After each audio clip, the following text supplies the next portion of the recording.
Greetings and salutations, everybody. Welcome to the best damn movie-related show on the planet Earth, the John Campea Show, coming from right here on my YouTube channel. I am, of course, your host, John Campea, and it is an awesome honor and privilege, as it is every day, to have you, our international friends, gather around as we talk about our favorite things in the world: movies, movie news, TV, streaming, all sorts of good things. And guys, it's the beginning of another glorious week. We're so glad that you're here joining us. Also joining us today, sitting over here, is Chris Carr. Chris, how you doing today? I'm doing great. I had a great weekend. I got to see Bullet Train with the writer, Zach. Oh, that's right. I'm so excited. We're going to talk about that more later. We are. And you got the table to yourself today. I do. I have so much space. I have so much room for activities. And today, it's ironic that today Taylor brought in a big box of Krispy Kreme donuts.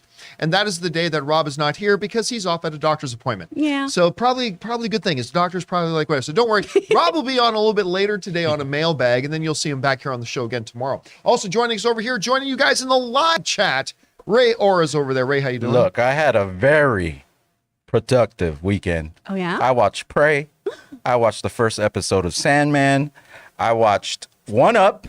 Oh, you did? And I watched something else, but I'm forgetting. But And I watched something else. But yeah. So it was productive for me. So Sitting Nice. beside him, always productive, our producer, Jonathan Boyko, is there. Jonathan, how you doing? I'm doing okay. It's just, a Monday. So I'm just happy to be here talking about movies and not somewhere terrible. That's always a great way of looking at it things. sounds super hype. And of course, most importantly, you guys are here, and it's awfully good to have you here. And here's how today's show is going to go. We're going to break it down into two parts. In the first part of the show, we're going to talk about some predetermined topics. And in the second half of the show, we're going to take your live comments and questions. If you'd like to get a comment or question read live on the show for us to address, two things you got to know. Number one, you got to be watching live. Number two, when we get to the end of the main topics, we'll announce that we're opening up the super chats. And when we do, you guys will have just a couple of minutes to fire those in. We only leave them open for a couple of minutes to fire those in, and then we will address those in the second half of the show. Okay, guys, we got a full docket today, so let's not waste any time and get into a couple of off the tops. And our first off the top is this. A few weeks ago, I went to a screening, actually an in-theater screening, of the new Predator prequel movie, Prey. And I was floored by it. And I admit, like you guys remember, when they first talked about it at, last year, I was like, why? Like, why are you doing another Predator movie? The last one kind of left a bad taste in everybody's mouth. I don't see the point of it. I admit, I didn't like the idea of doing it like back in 18, whatever the year was. It didn't seem to make sense to me. So I was skeptical. I admit I was skeptical. The movie's fantastic, though. I had a great time. And now I'm not quite to where some other people are. Like, there's some other people calling it like the best Predator movie ever.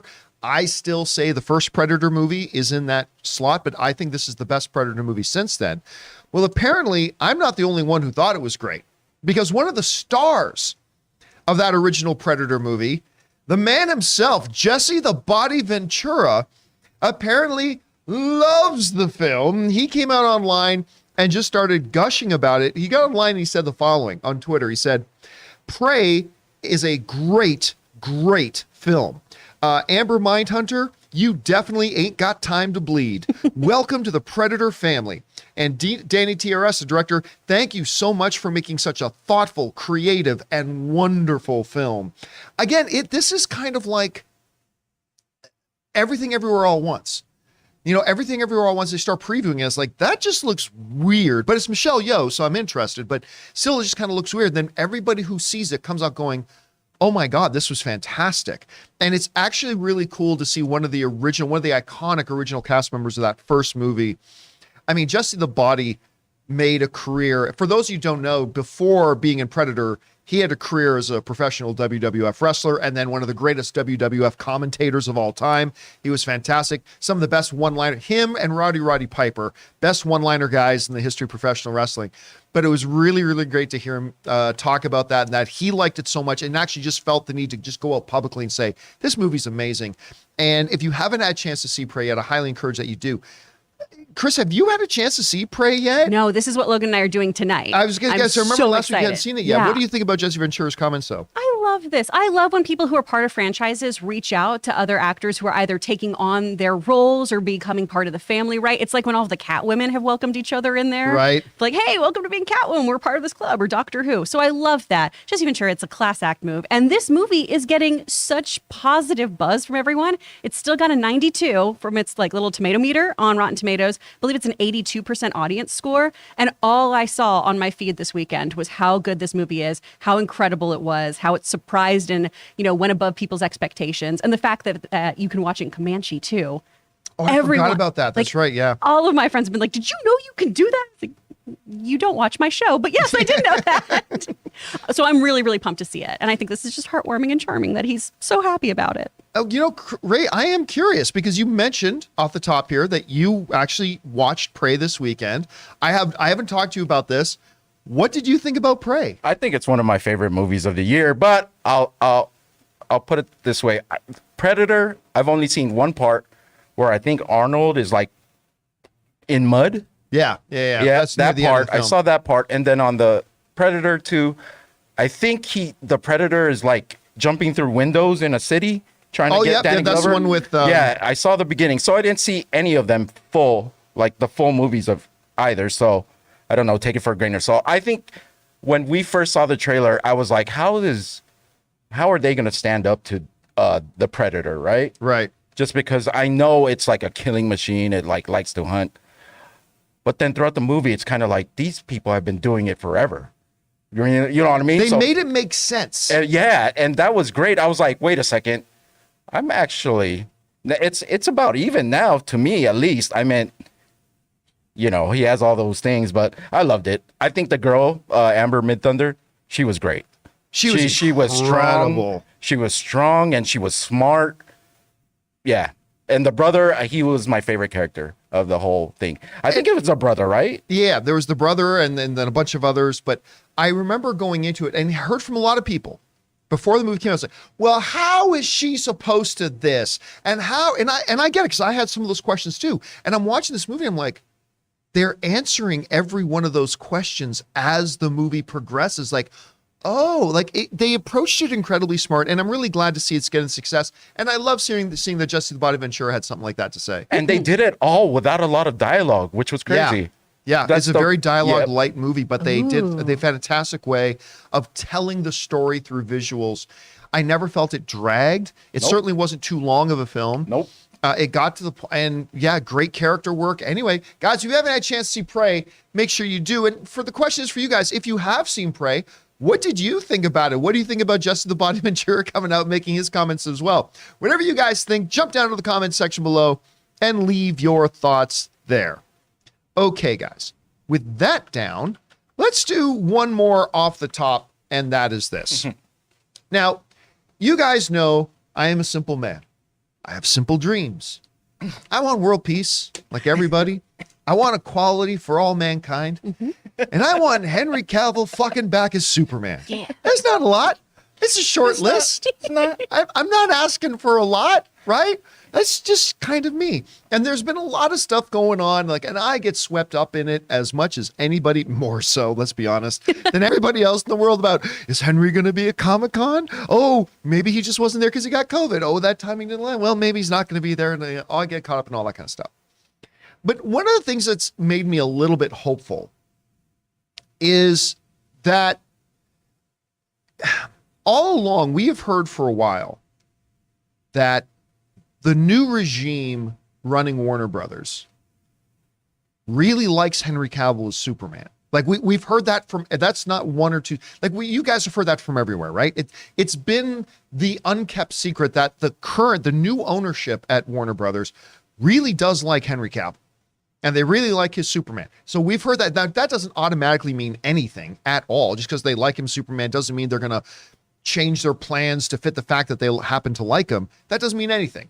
But we have all heard quite repeatedly that they really do like him as Superman. Well, according to a report out right now, there's a guy by the name of Eric Davis.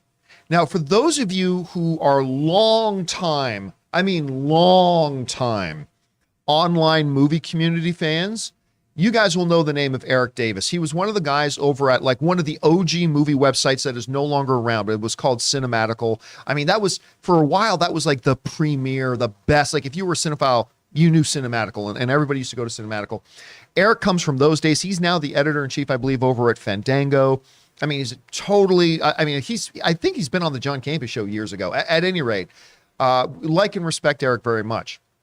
Anyway, he got online and he was involved in a Twitter conversation, public Twitter discourse, where Eric said the following. He said this, what have I heard about Henry lately? I have heard a story that they, being Warner Brothers, have asked him and he doesn't want to do it.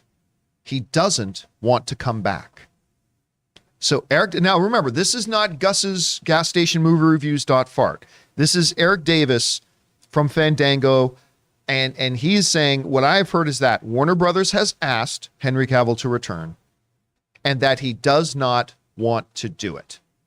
That's his report. So a lot of people are running with that. Now, in response to that, one of the writers from The Wrap, which again is one of the respected trades out there, responded to that and said this. I'm pretty sure that if I heard this take right, I do know that the current regime, they like him as Superman, which is something we all know. They like Henry Cavill as Superman. Again, this is coming from a reporter at The Wrap. And I think they're going to try. This is probably going to turn into a story. I'm not sure, but I'm pretty sure they will maybe try to get him back. I could be wrong. I just don't think that they've had a take yet for him to come back for. But again, that's all subjective to whoever the new DC guy is who's going to be overseeing the universe and the committee and the one answering to David Zaslav.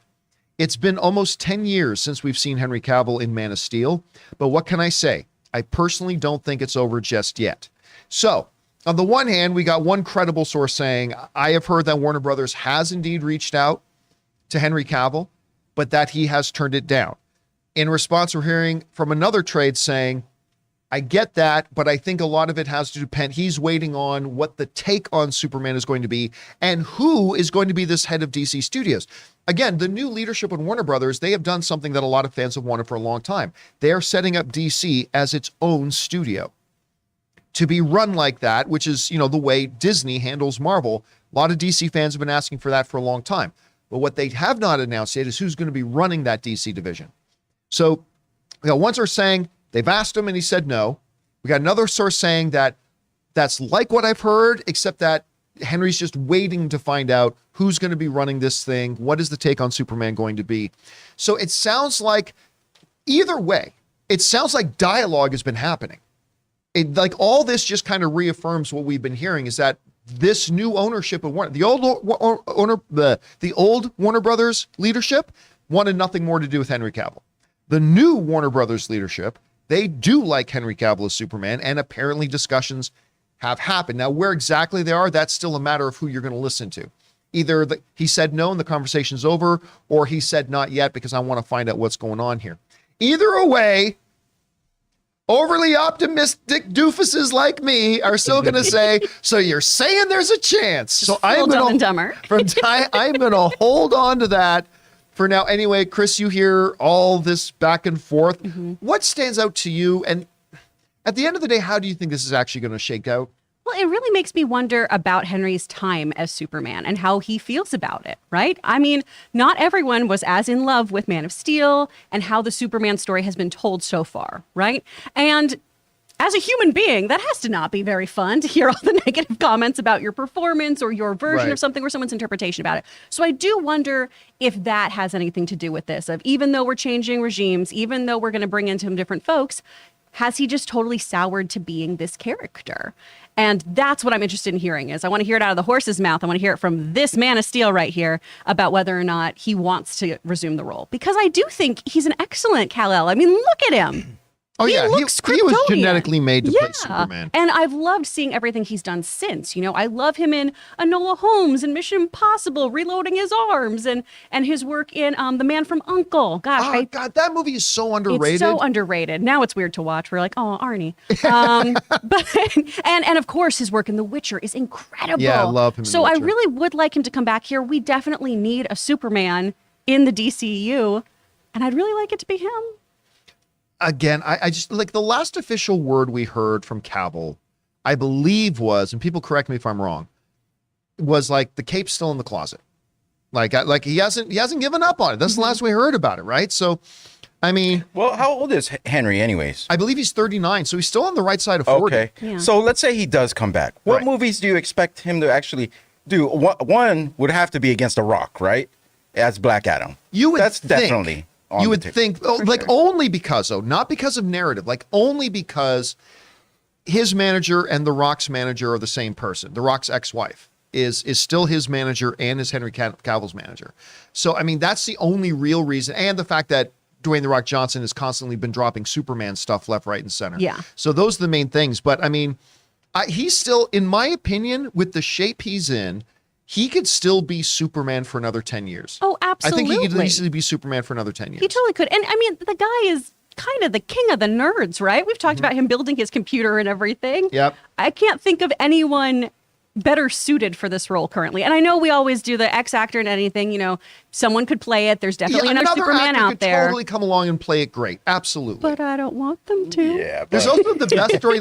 Also, I don't know if I'm not remembering this right, but like, didn't he initially miss the first call that he got the Superman role because he was in the middle of a raid session in World of Warcraft? He loves WoW. It was like he was in the middle of a raid in World of Warcraft. talking Sees a about, call like- coming from his agent. It's like, nah, I don't have time for that. He's almost great. missed so many That's so auditions funny. because he's like, I'll be playing WoW and be like, yeah, well, just a few more minutes. And I love that. Anyway, guys, question is for you. We hear about these stories going on, all this kind of stuff. They have reached out to him. Look, one thing I think we can say we know for a fact now, the current Warner Brothers ownership wants him back. But whether he'll come back, whether that's already just been a flat no, whether it's about he's waiting to see who's going to be running the team, maybe he's already shot Black Adam and all this is a huge misdirect. I mean, I don't know. Whatever you guys think, jump down into the comment section below and let us know your thoughts. Okay, guys, with that down, we're going to take a second here and thank one of the sponsors of today's show, Best Sleep and Bed I've Ever Owned, the good folks over at Helix. Guys, we want to take a second and thank the sponsor of this video, Helix Sleep. Guys, let me tell you, just a couple of days ago, Ann and I received our Helix mattress, and it is the best mattress we have ever slept on in our entire lives. We had like this $3,000 specialized mattress that we got like 5-6 years ago, and we liked it very much, but this one completely outdoes it. It's night and day. And you can get matched with your perfect mattress too. See, Helix Sleep has a quiz that takes just like a minute to complete, and it matches your body type and sleep preferences to the perfect mattress for you. Why would you buy a mattress made for somebody else? With Helix, you're getting a mattress that you know will be perfect for the way that you sleep. I hopped online, took the Helix quiz, and Anna and I were matched with the perfect mattress for us. And it is so easy to set up. Simply take it out of the box, get it positioned on your mattress, take off the plastic, and then give it an hour or two to breathe to reach its full size, and you will not believe how comfortable this thing is. All you got to do is go to helixsleep.com/Campea. Take their 60-second sleep quiz, and they'll match you to a customized mattress that will give you the best sleep of your life. And it's risk-free. They have a 10-year warranty, and you get to try it out for 100 nights. They'll even pick it up for you if you don't love it, but you will. Helix even has financing options and flexible payment plans, so a great night's sleep is never far away. And here's the best part. Helix is offering up to $200 off of all mattress orders and 2 free pillows for our listeners at helixsleep.com/Campea. And thank you to our friends at Helix for sponsoring this episode of the John Campea Show. Okay, guys, with that down, let's move into our main topics here today. And how do we select our main topics here on the John Campea Show? Well, that's simple. You guys come up with them. See, whenever you come across a big topic, issue, or story that you guys feel we need to cover as a main topic here on the show, just go anytime 24/7 over to www.thejohncampeashow.com/contact. Once you guys get there, you're going to see a form. Fill it out with your topic or question. It's absolutely free. Hit submit, and then maybe, just maybe, you might see your submission featured as a main topic here on the John Campea Show. With that down, Chris, what is our first main topic today? Our first topic today comes from Troy. Hey, John, I hope you guys had a great weekend because Easter Sunday sure didn't. I wanted to write in and ask for your thoughts on the weekend box office with Bullet Train taking #1 and Easter Sunday coming in 8th place with only $5 million on its opening weekend. Jeez. You'd think that a comedian as good as Coy, with the following he has and all the Filipinos in the country, that it should have done triple that easy. What do you think? All right, thanks for sending that in, man. And yeah, the box office was really interesting this weekend. Let's start with Bullet Train, a movie I actually quite enjoyed. Again, it's a poor man's version of a Guy Ritchie, Lock, Stock, and Snatch. It is very much influenced by those. Not as good as those movies by any stretch. But you know what? I had fun with it. I thought the dynamic was great. The writing was witty. I like the characters. I love the fact that everybody shows up in this movie at one point or another. Everybody shows up. I had a good time. And it had a pretty modest marketing budget on it. They didn't go all out, but still the thing made over $30 million opening weekend, which is right in line with what they were projecting for it. I think opening weekend, I think worldwide, it's already gotten close to $70 million for it. It's a lower budget film, like a sub $100 million budget film. So not bad for it. I'm happy to see it. And you know what? I think it's going to have fairly decent legs. Oh, yeah. Because there's not a ton coming out to compete over the next number of weeks. And I think word of mouth is going to get out that this is actually pretty fun. And at least I hope it does. So good for it. Easter Sunday. One of my, I think it would be fair to say, in principle, one of my top 10 most anticipated of the year, just because it is my #1 favorite comedian, Joe Coy. I think, again, I've said it before, I'll say it again. I think he's the funniest man in the world. I think he is the best stand-up comedian in the world right now. And this is one of the worst movies I've seen in years. It just was terrible. But you're right. $5 million opening weekend. Coming in 8th place on your opening week. And you're absolutely right when you say, look, just the number of fans he has, the Filipino community, you would think that 12 million just by default. 12 million if this movie just had opening credits and then 90 minutes of white noise, and it still could have made 12 million. You would think, but I'm just guessing. Look, I think this is a testament to just how bad the trailers were. Because I said, even long before the movie came out, I said, I'm excited for this movie. It's Joe Coy, all this kind of stuff. But these trailers do not look good. And I think maybe I was being generous. I think a lot of people just looked at these trailers and thought nothing in that looked funny. Nothing in that looked entertaining. And so I think even some of the Joe Coy fans, I think even some of the Filipino community were like, nah, I'm good. I'm good. And just took a pass. And it's really unfortunate. Another little thing to note, Thor, I think today, by the end of today, they're saying Thor Love and Thunder will pass the $700 million mark. We're going to be talking a little bit about Thor Love and Thunder in just a bit. But anyway, Chris, you see the weekend box office result. What's your takeaway from it? Oh, man, I am so happy for Bullet Train because I finally got to see it, right? I watched it with Zach Outquicks, the writer, and a whole bunch of his friends. So the theater was just packed with people who were there to cheer on Zach. At the AMC, yours in Burbank. It was super still fun. Still my favorite theater. And everyone just screamed when his name came on the screen. It was so fun. He's so sweet. I loved that movie. For me, that is Kiss Kiss Bang Bang meets Kill Bill. And I loved every minute. Oh, good. Because that's my kind of jam in a movie. The dialogue was so crisp. I had fun. Other than Everything Everywhere All at Once, this is the most fun I've had the movies this year. So I loved it so much. I can't wait for everyone to go see it. I want to go see it again in the 4DX, the Regal. Oh, dang. Why does that? Oh, no. So I was thinking Easter Sunday for a second. I was like, I why do you need to see Easter Sunday? I don't need to see Easter No, we're still talking about Bullet Train. Yes. So I can go on those car chases with everyone together. It'll be so exciting.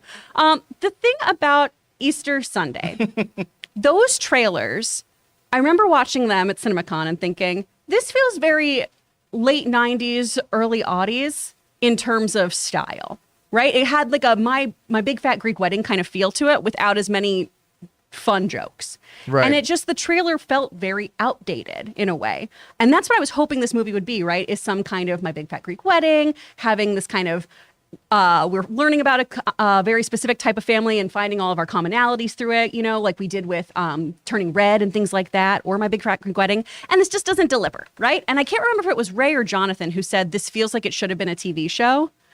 And I feel Jonathan. like that's totally... It's a show that would have been canceled after 2 episodes. This is very true, but that would have made more sense to me than this movie. And I think also, part of Joe Coy's comedy, it can get kind of blue, right? It can be a little more adult. Yeah. And this movie just didn't pack a punch. No. Right. And that's, given how sharp and witty he is, it was just a bit of a letdown. And I think you're right. I think people saw those trailers and went, there's something disjointed here between the comedian I know and love and his style of comedy and the stories he tells and what I'm seeing on this screen. Yeah. And in terms of like the Filipinos, at least I know, from my experience, they're very careful spending money on anything, right? So it had to be word of mouth that would get them in the theaters. Like, Right. Filipinos are going to wait to see if something's good. You have to tell them something's really good, and they'll see it a week later. They're not going to see anything opening night. And I don't even think the trailers won over the community because it looked really bad. Yeah. Now, the one thing going for this movie, Easter Sunday, is that I believe they made it on a shoestring budget. I think they made for like 17 million. And from what I heard, and this could be wrong, don't bet the bang on that. I'm just saying what I heard was they spent around 20 million in marketing. So not a huge marketing budget, but around 20 million. That puts it in the ballpark of about 40 million, which means to break even, it really only needs to make $60 million worldwide to break even. I don't think it's going to get anywhere near that. I really don't. I don't see this one having legs. I think it's going to drop like a rock. But anyway, guys, question is for you. What's your big takeaway from the box office news this weekend? Are you happy to hear about the good stuff happening with Bullet Train? Did you see it? Did you enjoy it? What about the disappointment of Easter Sunday? Whatever you guys think, jump down into the comment section below and let us know your thoughts. Okay, guys, with that down, let's move on to main topic number 2. Chris, what is our second main topic today? This one comes from Darcy Bruman. This weekend, I went to see Top Gun Maverick for the 5th time. Wow. I loved it as much as the first time I saw it, and I guess a lot of other people have seen it a bunch of times too, because stories are out there that it just passed Titanic and is now the 7th biggest film of all time. At this rate, do you think there's a chance that it could eventually become the #1 box office movie ever? Thanks and bring on that filthy. All right, thanks a lot for saying that. So first thing, Darcy, is in the words of the immortal Vince McMahon, formerly of the WWE, no chance in hell. It is no. It is never going to become the #1 worldwide box office film ever. That's just not going to happen. I think it would have to more than double the box office it's already made to even get close. So yeah, that part's not going to happen, but that's fine. It doesn't need to be the biggest film of all time to be absolutely remarkable of what it has accomplished. This is crazy. And it's still in the top 10 at the box office. Like if I bring up the weekend of the box office, where is it here? Where is Top Gun? Top Gun was number 6 in its 11th week. Number 6 of the box office. Pulling in another $7 million, which for those of you keeping score is $2 million more than Easter Sunday made on its opening weekend. Oh, sorry, Joe. And its 11th week, it has now made $662 million at the domestic box office and worldwide 1.35 billion, which is absolutely astronomical. It has now passed domestically. It has passed Titanic. It has made more money at the domestic box office than Titanic. Now, Titanic is still miles ahead of it overall worldwide, but it has passed, and it is now the 7th biggest film domestically, not worldwide. I think worldwide, Top Gun is now it's in the top 15. I think it's like the 13th biggest worldwide film in history and 7th domestically. This comes to us from the folks over at Variety who write the following. Top Gun Maverick has toppled Titanic as the 7th biggest film ever at the domestic box office, earning $662 million in ticket sales for Paramount. Top Gun Maverick has also overtaken Titanic as the studio's biggest film in its 110-year history. Domestically, that is, obviously. However, James Cameron's disaster epic is still outpacing Tom Cruise's fighter jet adventure outside of North America, with $1.5 billion at the international box office and $2.2 billion globally. So basically, to catch Titanic, it would need to make another $1 billion. So that's clearly not happening. Also, it's never going to become like the number one domestic, because I think the number one domestic film of all time is still Star Wars: The Force Awakens, with like in the 900 millions. Like it's some I honestly don't know that record will ever be caught. I think the overall worldwide record will be caught before the domestic one gets caught. So we'll have to see. But my goodness, this is a movie that a year and a half ago, and you've heard me say this before, but I'll say it again. A year and a half ago, I was like, this is too little too late. This is a movie that should have come out 20 years ago, at very latest 10 years ago. I don't know that people are going to be flocking back to see it and all that kind of stuff. And then a funny thing happened about a year and a half ago. Aaron and I were at CinemaCon, 2 CinemaCons ago, and they showed us the first 18 minutes. And Aaron and I both came out of that first 18 minutes and went, what the hell did we just see? This movie is going to be awesome. And we were buzzing. Like, we made videos about it coming out. Like, we just saw the first 18 minutes of Top Gun Maverick, and holy crap, if the rest of the movie is like this, we're in for something really special, because the first 18 minutes are incredible. And then, of course, they showed us the full Top Gun Maverick at the most recent CinemaCon a number of months ago. And, all of us except for Chris, we're like, oh my God, this was amazing. Like, we were all just like jittery. It was so good to see. And I am thrilled for success. Again, it's still going to maintain some legs for a while because there's nothing really else coming out. It's already down to making about 7 million a week. So it's not going to catch any more. I think it's going to probably make its way into the 6th spot for biggest domestic. But regardless, this run has been incredible. So passes Titanic domestically, becomes 7th biggest domestic film of all time, 13th biggest worldwide film of all time. I mean, out of all these continuing growing lists of accomplishments, what stands out to you about Top Gun Maverick? Wait to put things in theaters. Yeah. Do the right thing. Paramount, oh, were they so rightfully smug at CinemaCon coming out of just... Oh my God, were they ever. All right, well, it's going to be a pretty good year for us. And we wanted to do this for you, our exhibitors. We wanted to make sure your theaters were filled with top-notch movies, right? And we're seeing that kind of affect other movie studios, right? We're going to wait to put the right things in theaters. We're going to make sure that what goes to streaming deserves to be there, what deserves to be on the big screen goes there. And they did that with this. Now, film is subjective, right? I loved Bullet Train. You liked it. I thought Top Gun was fine. Everyone else in the world thought it was a masterpiece. And again, I can find the objective things that are great about this film. It's beautifully shot. The soundtrack is incredible. The sound mixing is powerful. The sound work on Oh my gosh. I'll be legitimately surprised if it doesn't get a couple of Oscar nominations. Oh, it absolutely will. I mean, you just feel the sound in that film. It's incredible. The acting is wonderful in it. There is an incredibly emotional scene that got me.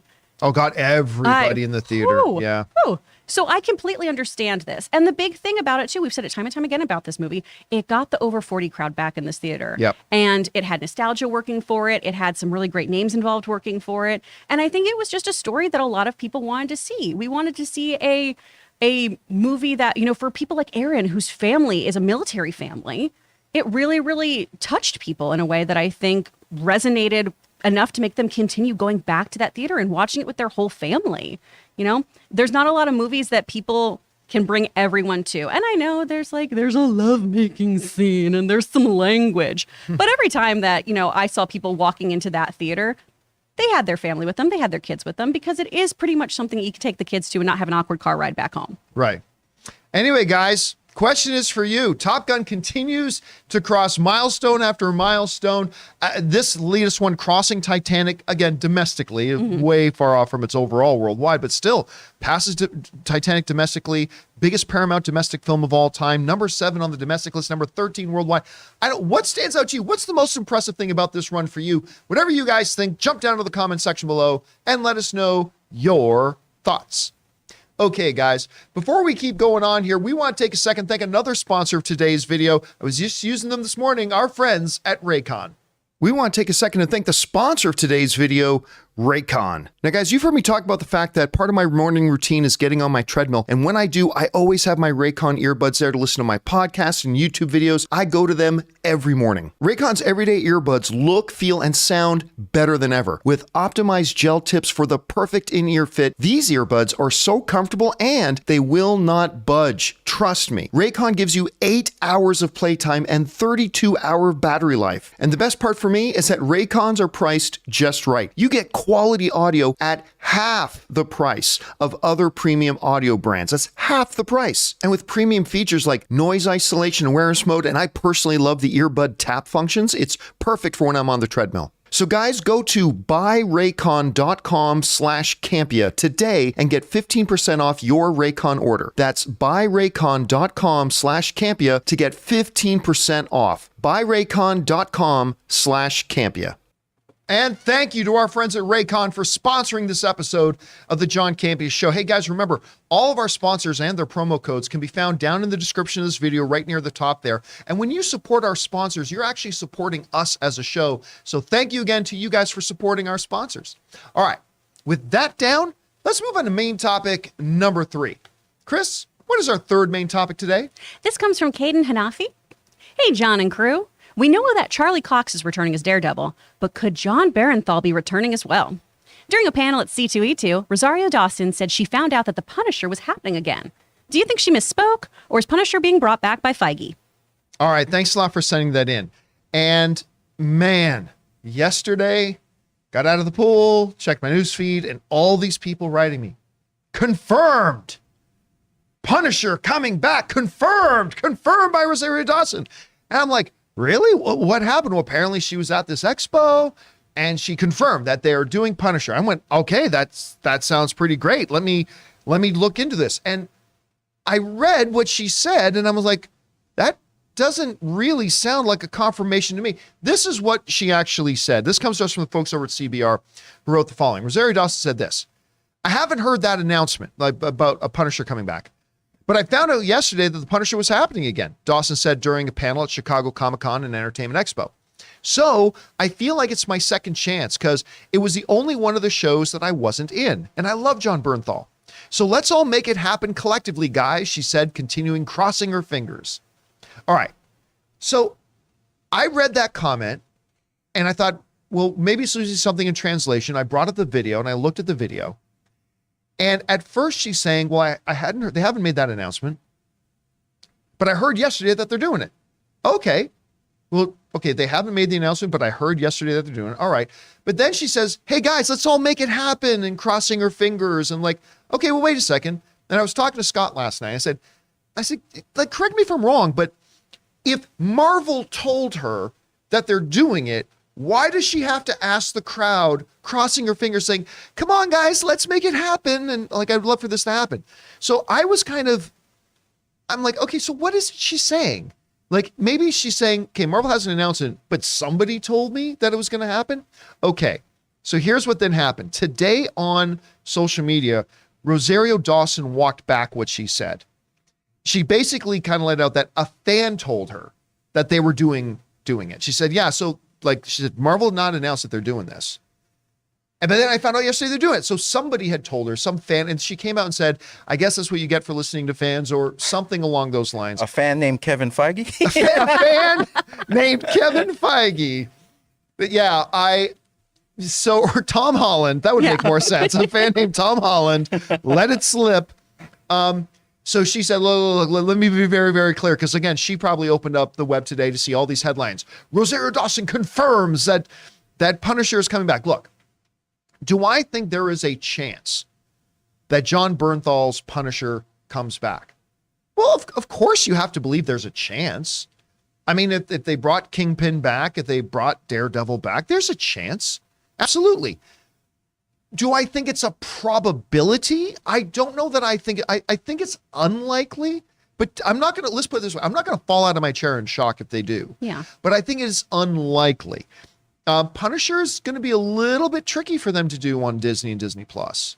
Like that's, especially if you go back to Punisher season 1 and Punisher season 2, that doesn't really work for Disney. But you could see they are setting up some street level heroes like Echo, Daredevil. I wouldn't be surprised if they announce Punisher in the near Yeah, future but for he's sure. a straight up murderer. He's a straight bad up people. like if you of watch bad people. like I don't know if you watched Punisher season 1 or season 2 on Netflix. It is hyper gun violence. No, that prison fight is like I had to cringe. Hyper gun violence. And with Kevin Feige saying that they are not going to do R-rated material other than Deadpool, it makes it now. Does that automatically mean then that excludes Punisher? Nope. There's ways you can get around it.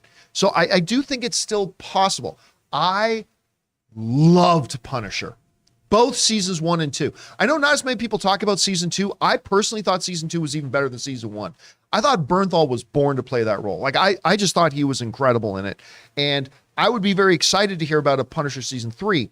And again, answering the question, is it possible? Yes, possible. I would put it at the 20% mark.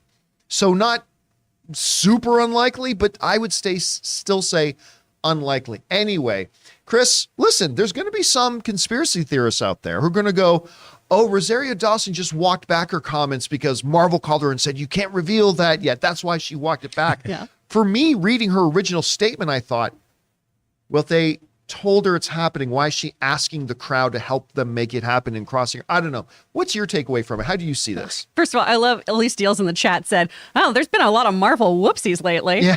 Where Yeah. They are running low on those blow darts with Patton and with her now. I think that this was just I'd love to have another go at being Night Nurse in this universe, right?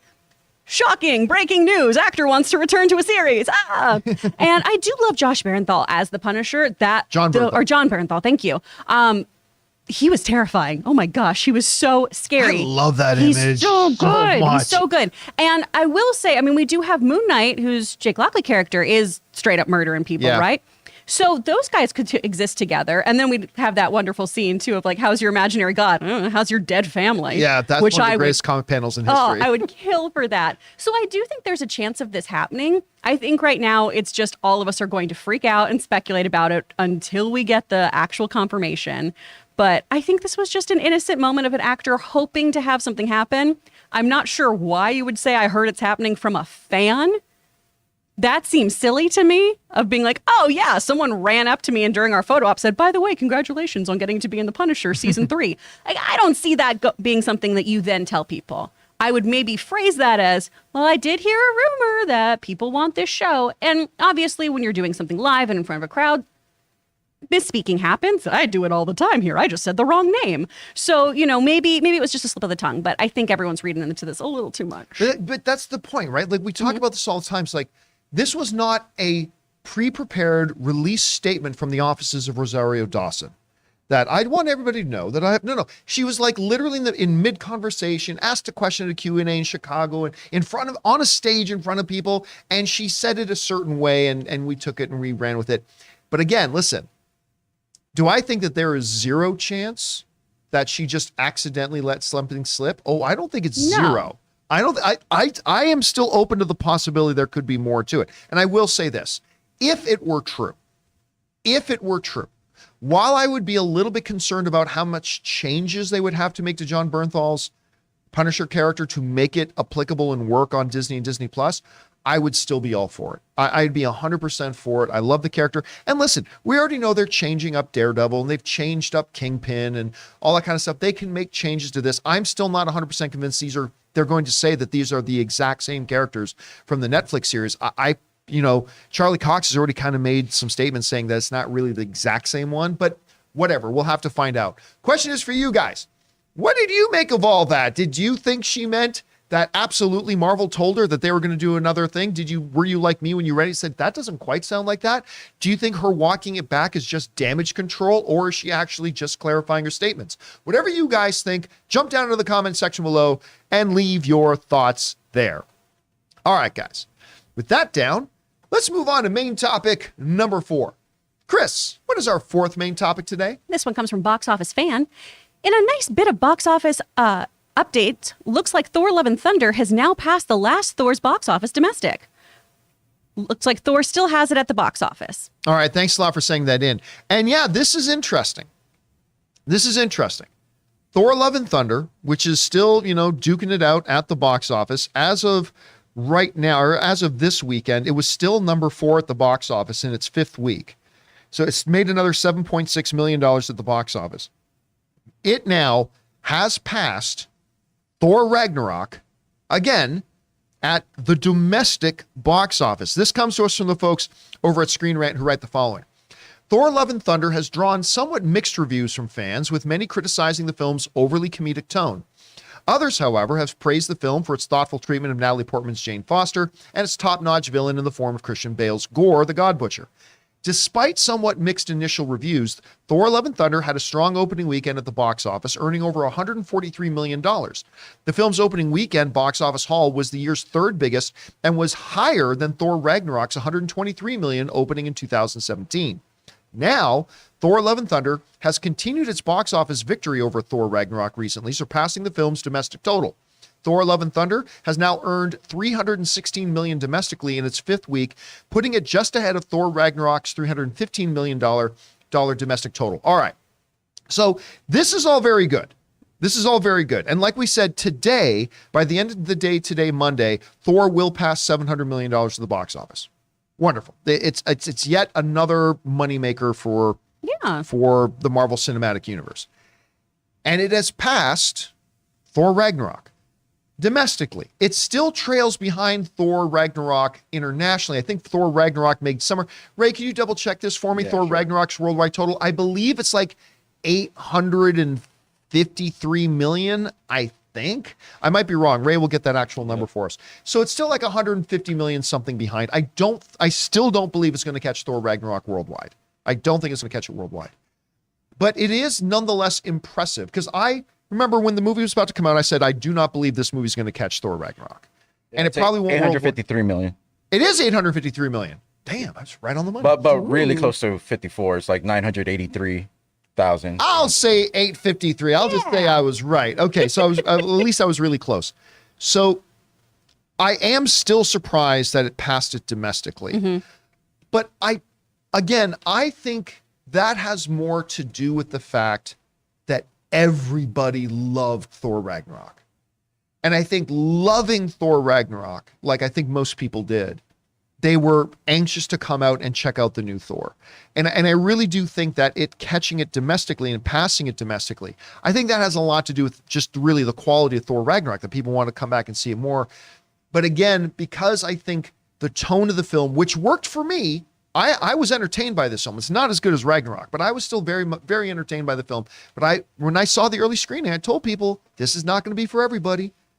That the really leaning into the silly tone of the comedy, it's going to work for some, it's not going to work for others. So I still don't think it's going to catch Ragnarok worldwide, but still, hey, hats off to it. It's come into the neighborhood. It's probably going to end somewhere around $730, $740 million, right in the neighborhood of where all Thor movies generally end up. But it's still pretty impressive, even though I don't think it's going to catch it overall. What's your takeaway from this? I really think this just speaks to people who aren't super, super deep into comics or the Marvel Cinematic Universe, people who are a little outside of our bubble, enjoy this film. Yeah. They had a great time. For me, this was something where it was, this is fine. This is fine. Did I want more from it? Did I want a few things to have a bit more agency, a bit higher stakes?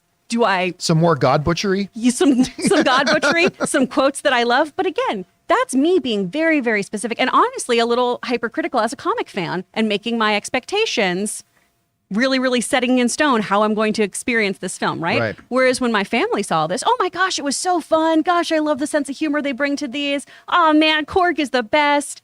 And I'd be like, but what about this? I never read that, Chris, so I don't give a shit. Right. So I think most people really had a fun time with this. And ultimately, isn't that what you want when you go to a movie? If you're watching something with a rockin' soundtrack and really, really amazing people fighting each other and duking it out, don't you want to just have fun in a movie? And I think that's what a lot of movie-going audiences are enjoying about this, is it's just fun and silly. You forget about things for about 2 hours. God, I love the Guns N' Roses soundtrack in this movie. So good. Like that was one of the stronger. Whenever a Guns N' Roses piece would start playing, I'd be like, okay, business is picking up. This is pretty good. Yeah, there's things in this that are so fun and I absolutely love, and I'm excited to see them carried throughout the rest of the Marvel Cinematic Universe. But, I think this was a really great appeal to most people. This was one where you honestly didn't need to know a lot about the comics to enjoy it, or even the other movies. Sure, Thor's lost a lot, but he told us everything he's lost. You got caught up right at the beginning. Yeah, that's true. All right, guys, question is for you. What do you think about this? Thor Love and Thunder has actually passed Ragnarok at the domestic box office, still a ways behind on it on the global worldwide, but it's going to end up right around the same area that most of the Thor movies do. Are you surprised by that? I'm a little bit surprised by it. What do you guys think about this? Whatever your thoughts are, jump down to the comments section below and leave those thoughts there.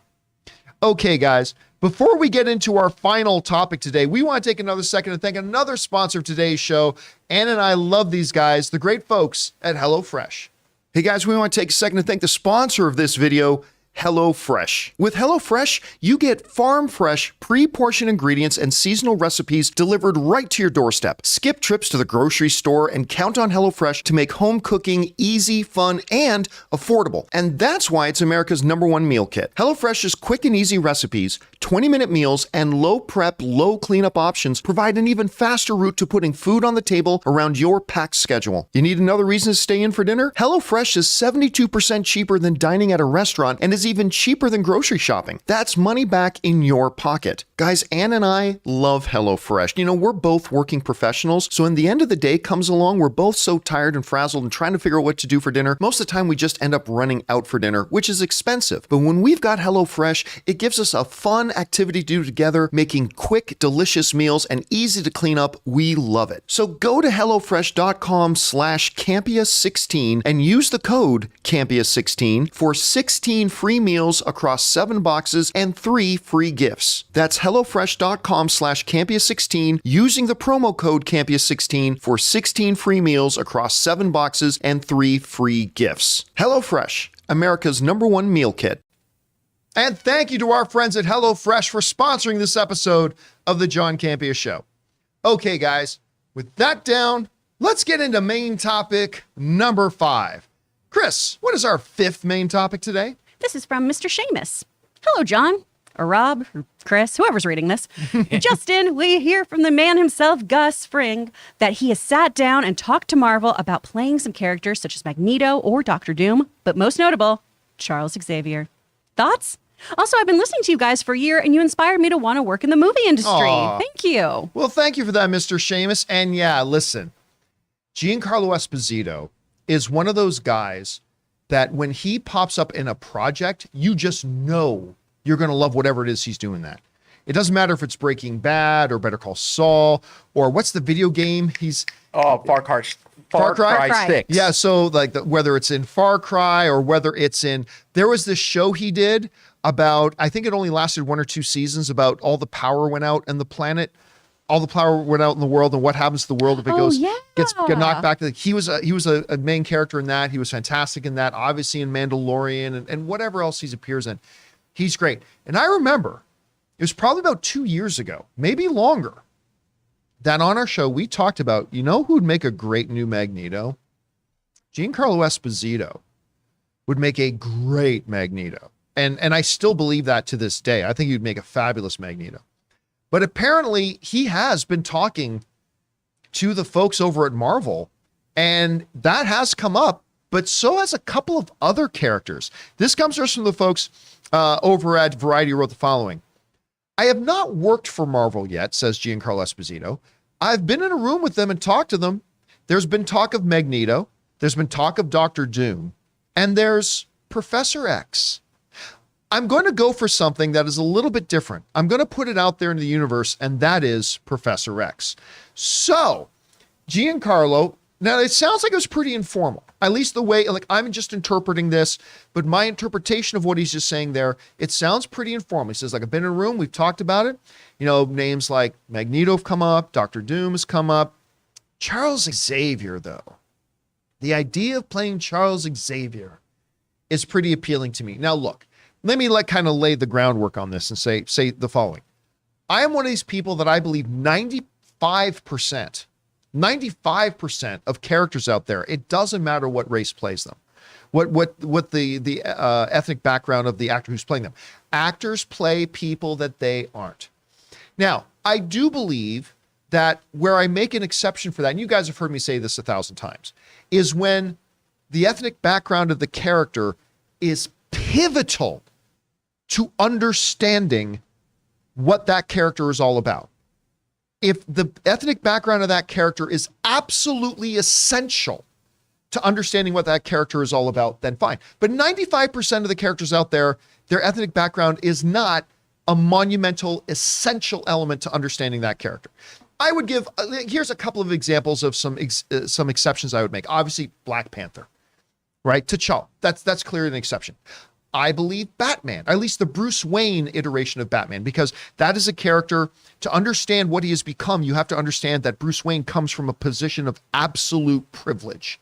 And therefore, I think his ethnic background is relevant to that. So there's a couple of examples of some things I would consider to be exceptions. But 95% of the time, I'd be fine with it.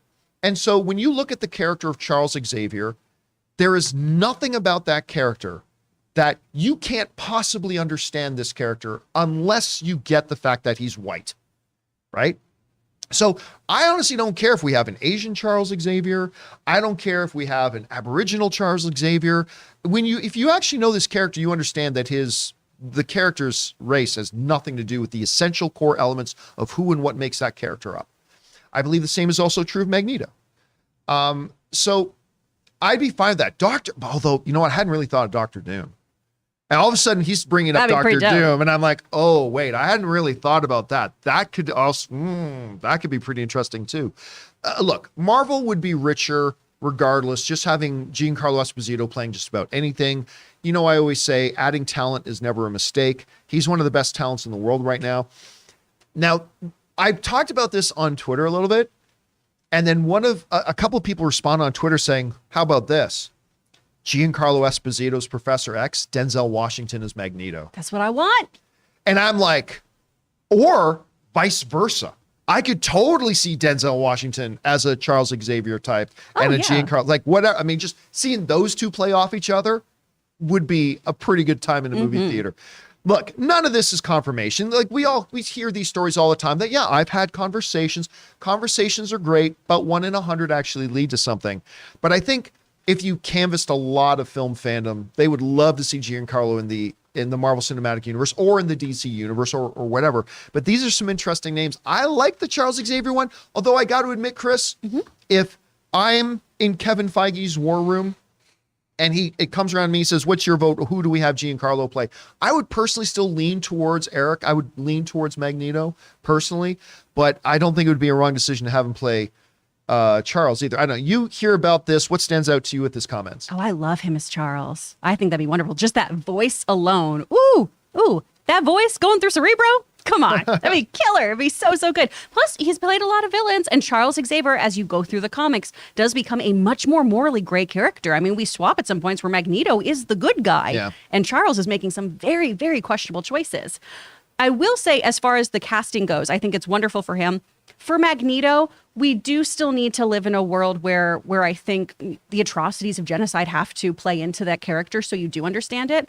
And whether that means he's a Holocaust survivor, which if we want this to be a current day story, we then have to make a note of how, his mutation gives him like a more youthful appearance or longer life or something like that so we don't have a, 100-and-something-year-old man as our main villain, or you place it in Rwanda or something like that, like we've discussed on the show too. So I think something like that does have to factor into the understanding of Magneto's character if there is going to be a recasting and reworking of his backstory. That's just the big thing for me.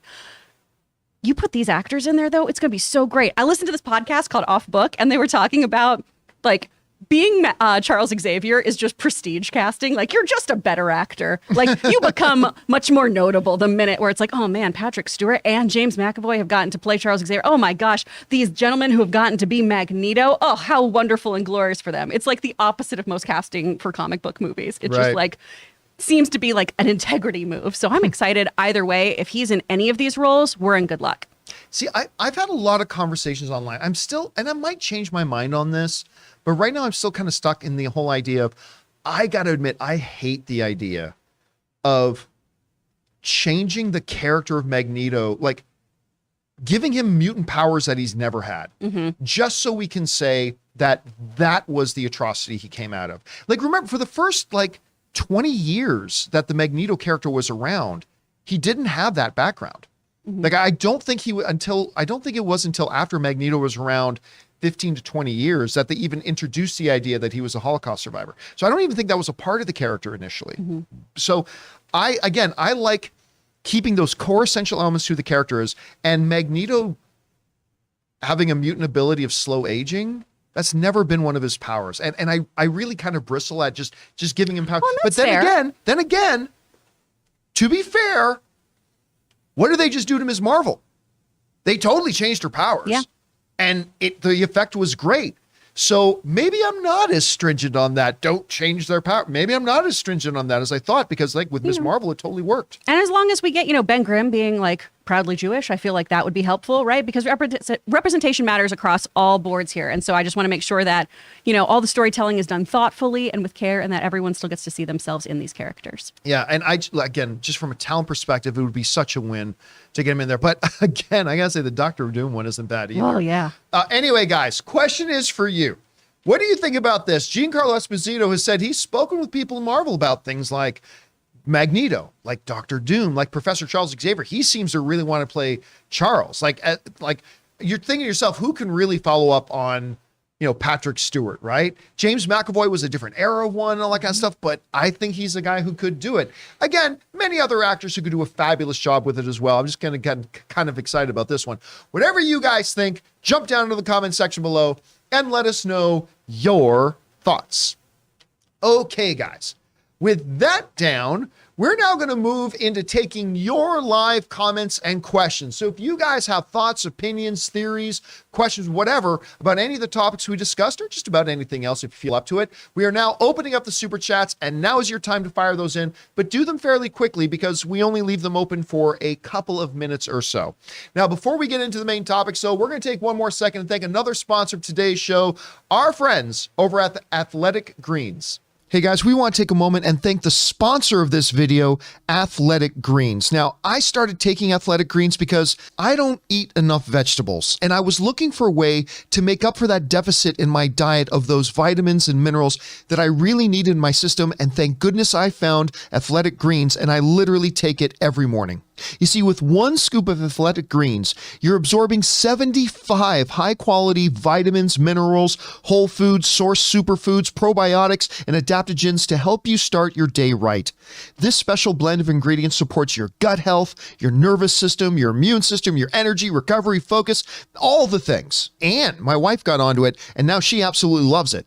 Tons of people take some kind of multivitamin, and it's important to choose one with high-quality ingredients that your body will actually absorb, like Athletic Greens. So right now, it's time to reclaim your health and arm your immune system with a convenient daily nutrition, especially heading into the flu and cold season. It's just one scoop and a cup of water every day. That's it. No need for a million different pills and supplements to look out for your health. To make it easy, Athletic Greens is going to give you a free 1-year supply of immune-supporting vitamin D and 5 free travel packs with your first purchase. All you have to do is visit athleticgreens.com/Campea. Again, that's athleticgreens.com/Campea to take ownership over your health and pick up the ultimate daily nutritional insurance. And thank you to our friends at Athletic Greens for sponsoring this episode of the John Campea Show. Okay, guys, we're going to get into the live questions now. We're going to start off with our channel members. So, Ray, what do we got from our channel members? Yeah, we got one from Fet's Hand 55. He says, stupid question. If I listen to you while streaming my game, am I violating copyright or not? I hear people playing music all the time. You all are the best, and I do not want to do something wrong. Okay, so listening to us is fine. But okay, so playing music while streaming, a lot of streamers get in trouble for that because you are violating copyright. You're taking copywritten material and you're putting it in your broadcast. That's a no-no. So what I would suggest is there are a number of services out there right now where they create music for you that you can play in your stream that's royalty free, that is copyright free. The one Harris Heller does one called Stream Beats. I believe it's called Stream Beats. And they're really good. They've got like just a mountain of music in there, and they make it, it's totally free. They make it specifically so you can play it during your stream because it's copyright free and you won't get in trouble with it. But yeah, if you try to play modern popular music that you hear on the radio, you are violating copyright and you could get in trouble for that. I think wasn't he saying if he listens to us while he's streaming? Well, if you listened, well, Like to our show. I think that's what he's saying. He's listening to us. And we're playing during the stream. Yeah. then that's fine. Yeah, because Are we distracting? Talking that's right. about You can play our stream if you want to play the John Campea Show while you're streaming. That's what I think. And he let was your saying. audience listen to it too. I have no problem with that personally. Yeah, see? But good advice for all you guys who do some streaming. Don't use copywritten music. You're just asking for trouble because you can get content strikes like 2 years later. Mm-hmm. Like there are channels that have been literally taken down and wiped out because of a video they put up 2 years ago. So stick with stuff like Stream Beats and other services like that, and then you'll be fine. All right, what's next? All right. Morgan Holmes writes, the chemistry between Naru and her brother was so good. The movie was great. Definitely top 3 of the year. So far, you could have had a movie just of Naru and her brother hunting the predator. Bring it home. What a great line. I mean, one of the many great things about Prey is the chemistry between the characters, particularly the sister and the brother. I mean, that was fantastic. And I thought the fighting and the combat was great. I mean, both with the predator and without the predator. And her stubbornness. And then the brother always saying, come on, what's that? I love that part. Like, she was so stubborn, but, It was good, man. It was really good. All right, what's next? Joey Blue Jay writes, gotta say, with Marvel Zombies being rated TVMA, I wonder if Disney Plus would do a live action shows rated R too. I mean, Marvel Zombies wasn't TVMA. Like, their What If episode was not TVMA. No, the one that's coming out, I think they're saying. Not going to make it TVMA. I think that's what I'll double check. I mean, I double check that, but let's say if he is correct. Let's say if he is correct, and you might be. By the way, you know me, I don't care all that much about Marvel's animated stuff, so it's not like I've been paying attention. So I'm saying it's not TVMA. I haven't been paying attention, so I don't know. But I mean, that would seem to contradict what Kevin Feige said they will and will not do. But if it is, I'll be honest with you. I really don't care about Marvel Zombies at all. It kind of has to be. If you've seen the Zombies comic, they're like ripping like guts out of it. Yeah, but they did a zombie episode of What If, and they didn't do anything like that. Oh, okay. Right? So, I mean, they could go that way. I mean, regardless, if they did it, I'd be surprised. But again, I'm not going to lie. First of all, I don't have a lot of interest in zombie material at all, period. And Marvel Zombies, it's an interesting kind of cool one-shot idea, but yeah. I don't personally have a lot of interest in it myself. So yeah, that's just me. All right, what's next? Okay, Jonathan Hyatt writes, hey, John, for your information, The Rock posted the Super Pets end credit scene on Instagram. Oh, good to know. Okay, so now we don't have to keep a big secret. So I saw the mid-credit scene in Super Pets. I did not stick around to watch the end credit scene where Black Adam shows up to talk to Superman. Yet another, I think this is the 14th instance of The Rock doing something, bringing Superman in, talking to Black Adam. I'm trying to not get my hopes up, guys. I'm just trying not to get my hopes up, okay? Anyway, what's next? That's it. All right, for me. Let's now move. Thank you to our channel members for sending that in. Let's move over now to the super chats. Chris, what do we got? From Logan Hoyne, can't I just keep pretending I'm your son? You are my son. Listen, I don't care, comic book movie or not. That's one of the greatest lines I've ever heard in a movie. The way Kevin Costner plays that line, and whoever the kid is that played as well. This is a line from Man of Steel. As young Clark is now discovering that he's an alien, and he's not actually the biological child of Jonathan and Martha Kent, and he says that line to him. I mean, F everybody else. I don't care. This is one of the greatest moments, I think, in any comic book movie ever. As he says, can't I just keep pretending that I'm your son? And Kevin Costner's playing it, like trying to stay strong with a little bit of emotional breaking in it. You can see it says, you are my son. I mean, look at my arm. I am getting goosebumps. The hair is standing up on my arm just thinking of that damn scene. You are my son. It's one of the greatest scenes in comic book movie history. Always will be. All right, what's next? From A. Marcellus, I'm in Bronx, New York, and just this past weekend, they were filming a movie outside my building called Claire. My church was turned into a Blockbuster that had Charlie's Angels and Big Fish posters. Oh my gosh, I love it. So obviously this is a period piece. Yeah. I don't know what it was. I was talking to a buddy of mine. Might have been just before the weekend. We were talking about, hey, remember that time we went to Rogers Video? For those of you who are not Canadian, Rogers Video was kind of the Canadian version of Blockbuster, although there were Blockbusters in Canada too. But I remember that one time we went there, just remembering those are good times, man. Way better today. It is way better today, but there were some good times walking up and down the aisles at the Rogers Video Blockbuster, picking out movies and good times. All right, what's next? From Corey Hensley, took my niece and nephew, 18 and 14, to Bullet Train. We all Nice. loved it. It's the first movie since The Batman that had me smiling the whole way through. I gotta All right. say, something happens at the end of the movie that I thought, well, that's kind of cheesy and random. But then you stick around for the mid-credit scenes, like, oh, that makes total. I Yep. mean, again, I just think it was fun. Look, is it a terribly clever movie? I don't think so. Is it anywhere near as good as the Guy Ritchie stuff? No. But man, I'll tell you, I had a grin on my face a lot of this movie. The Brad Pitt character is wonderful.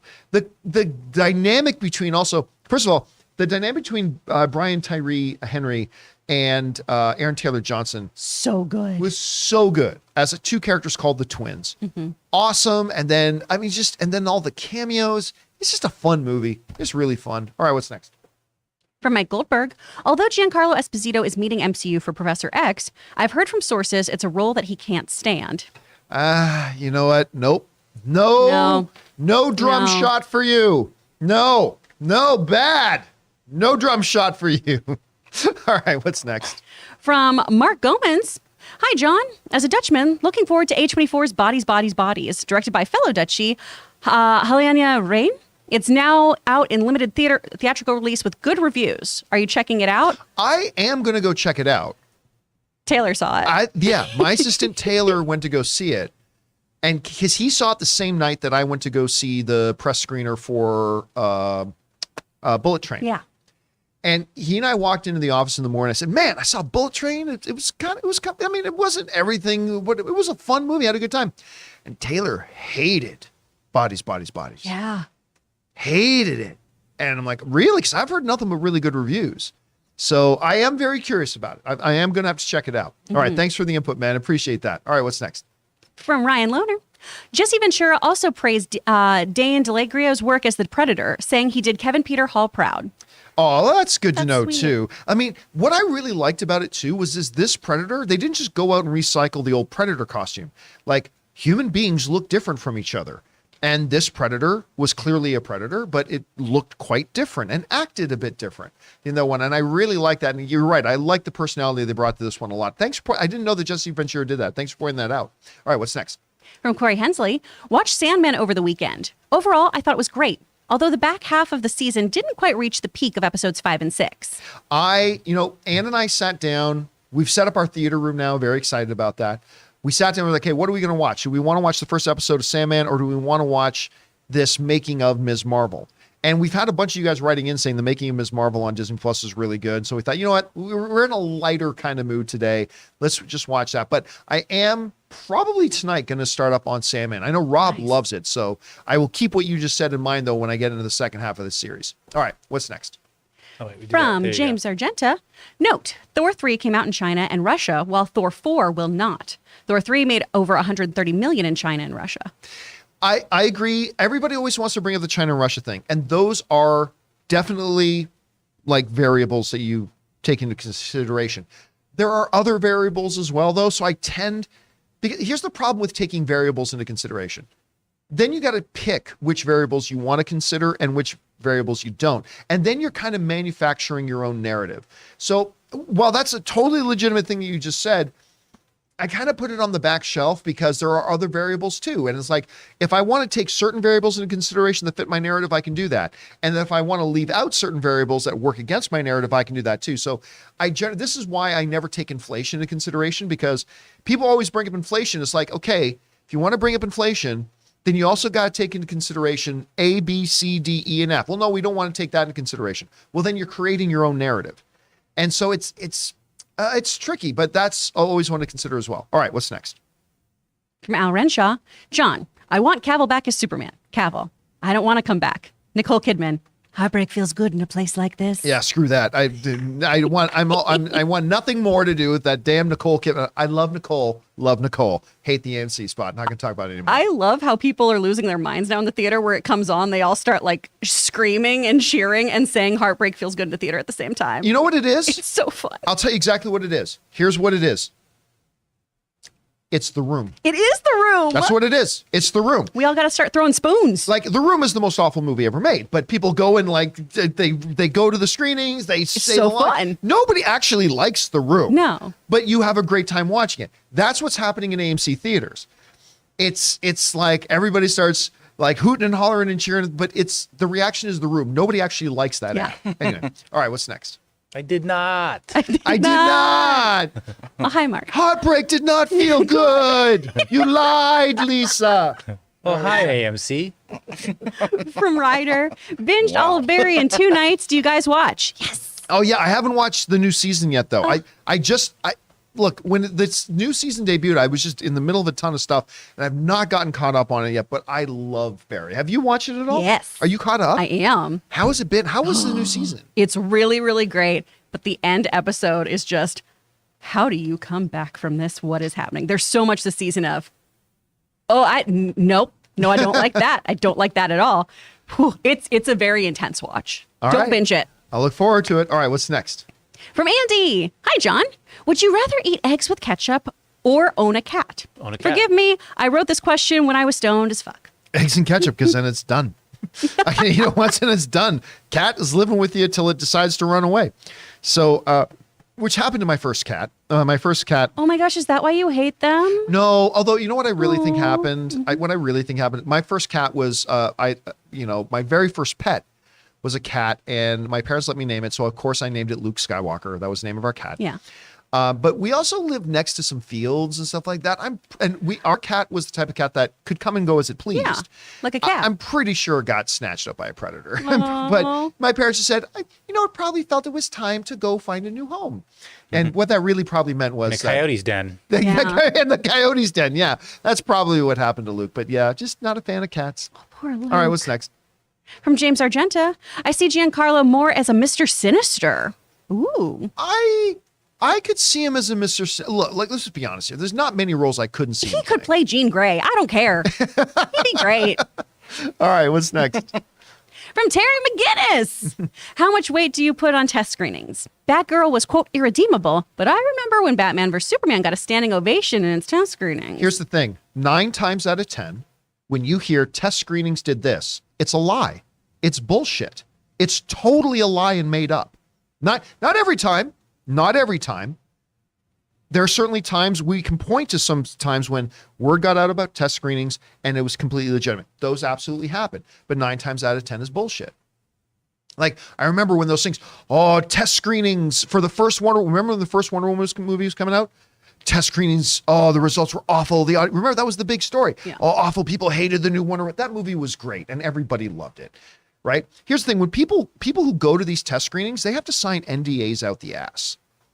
And that's why most of the time when you hear about, now, sometimes the studios confirm that, yes, we did. And when the studios or the director confirms it, then you don't have to wonder about it. But those standing ovation stories, that never came out from the studio. That was all made up bullshit. Okay? That did not happen. So, but when a studio says they have seen it, then yes, you can take that to the bank that that's true. But 9 times out of 10, Reddit user, Dashcam69, my butt said, I saw it yesterday at the big test screening. And it's like, okay. They're Again, dash camming their butt? sometimes it's legit. It is.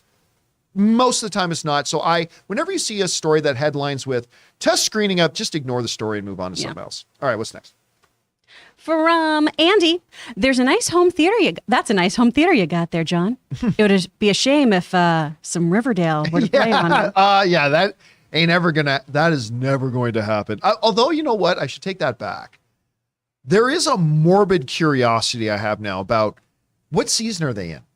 7? Okay, let's say 7. Something. There like that, is a maybe? morbid curiosity I have about just going on whatever streaming service is on now. I have no idea. CW has its own. That's right, it does. Yeah. That's how I used to watch Arrow. and just go to some random episode in season 7 and just hit play and sit back and watch. I mean, it's kind of like a car wreck, right? You drive by like it's horrible, and I got to kind of look. Andy said they just finished season 6, so we're going into season 7. Okay, so Thank you, random Andy. season 6 episode. There was a morbid curiosity about that. You've got to be tempted, I'm so tempted right? because I quit it, and When they you hear keep trying to something pull that's me back bad? in. All Well, right. and instead I watch all those TikToks though recapping. I'm wasting so much of my life. Thank All you, right, Andy. what's next? From James Hoffman, who did Herogasm better, The Boys or last week's Harley Quinn? Okay, the new episode Harley Quinn. I'm not caught up at all. Oh my God. They full out orgy scene. Damn. Full out, eyes wide, shutting it, orgy scene. And Let's go. and it's awesome. For those of you, I am going to ruin one moment of it. So put up spoiler alert. Here comes the spoiler alert. So I'm going to ruin one moment of it though. I guess they're at, it's the Court of Owls. They infiltrate the Court of Owls and they have no idea that it's really just a big orgy. It's like, now the orgy begins, right? And Bane is there. And I'm not going to say what, because I'm not going to give any story points away here, but the orgy gets broken up and like the camera cuts to Bane who's sitting on a couch or something with this giant subway subboard, like it's like 8 foot long subway stairs. Oh, but I was just carving up for the fuck fest. And I'm just like, okay, that's it. Bane is the greatest character on television. Bane is raw, but I was just carving up for the fuck fest. Anna and I just died. Okay, I can't remember the question now. What was the question? You answered Who did the orgy better? Which Herogasm or Harley Quinn? Harley Quinn. Okay. Herogasm was great, but I'll give it to Harley Quinn. All right, what's next? From Dino Vader. Exactly 80 years ago, the horror shocker Bambi had its premiere. Listen, that is a movie that traumatized people. When Bambi's mom dies, that traumatized a lot of people. I mean, that hunter is the worst Disney villain. yeah, that pretty much is the worst Disney villain. Was that 80 years ago that movie came out? Dang. Holy crap. All right, what's next? From Al Renshaw. I loved Nobody. Oh, yeah. That bus fight scene was great and love it when he returns to Warehouse and Christopher Lloyd wrecks some fools with him. All I want is for him to team up with John Wick and Lorraine. I mean, listen, if you watch Nobody, it's they made it clear it's not the same universe as John Wick, even though they do everything the same. Like everything about Nobody feels like the same universe as John Wick. It would not be difficult for them to bridge that gap and to actually make a shared cinematic universe. Again, not everything needs to be shared cinematic universe. It's totally fine. I'm totally cool with Nobody just being Nobody 2, and I can't wait. Bob Odenkirk is so good in that. But if they were to say, try to do a crossover, I would be totally down for that. Here's the thing though. The John Wick franchise is way bigger than Nobody. Mm-hmm. I don't know what the benefit would be for the John Wick franchise to say we have a shared cinematic universe with Nobody. Obviously, there'd be a huge benefit for the Nobody franchise to be associated with John Wick. But I don't know. Could you see them doing something like that? I think it would be a super fun team up. Just even if it's in passing, if they're both in shared universes and they just kind of see each other at some moment, I'd be really into that. I think it'd be fun. I'd watch it. I wouldn't lie to you. I'd watch it. All right, what's next? From Donnie Rhodes. John, picture this. A Spielberg-directed Star Wars film based in the Old Republic era. There'd be a lot to harvest in my moisture farm. Oh, why do you guys make me see these things? Listen, any Star Wars directed by Steven Spielberg. That's it. I mean, I'll say it too. More than I want Henry Cavill as Superman, I want Steven Spielberg directing a Star Wars movie. More than anything. I don't think it's ever going to happen, but man, it would be so damn good. And the Old Republic era, why not? Why not indeed? All right, what's next? From Chris Miner.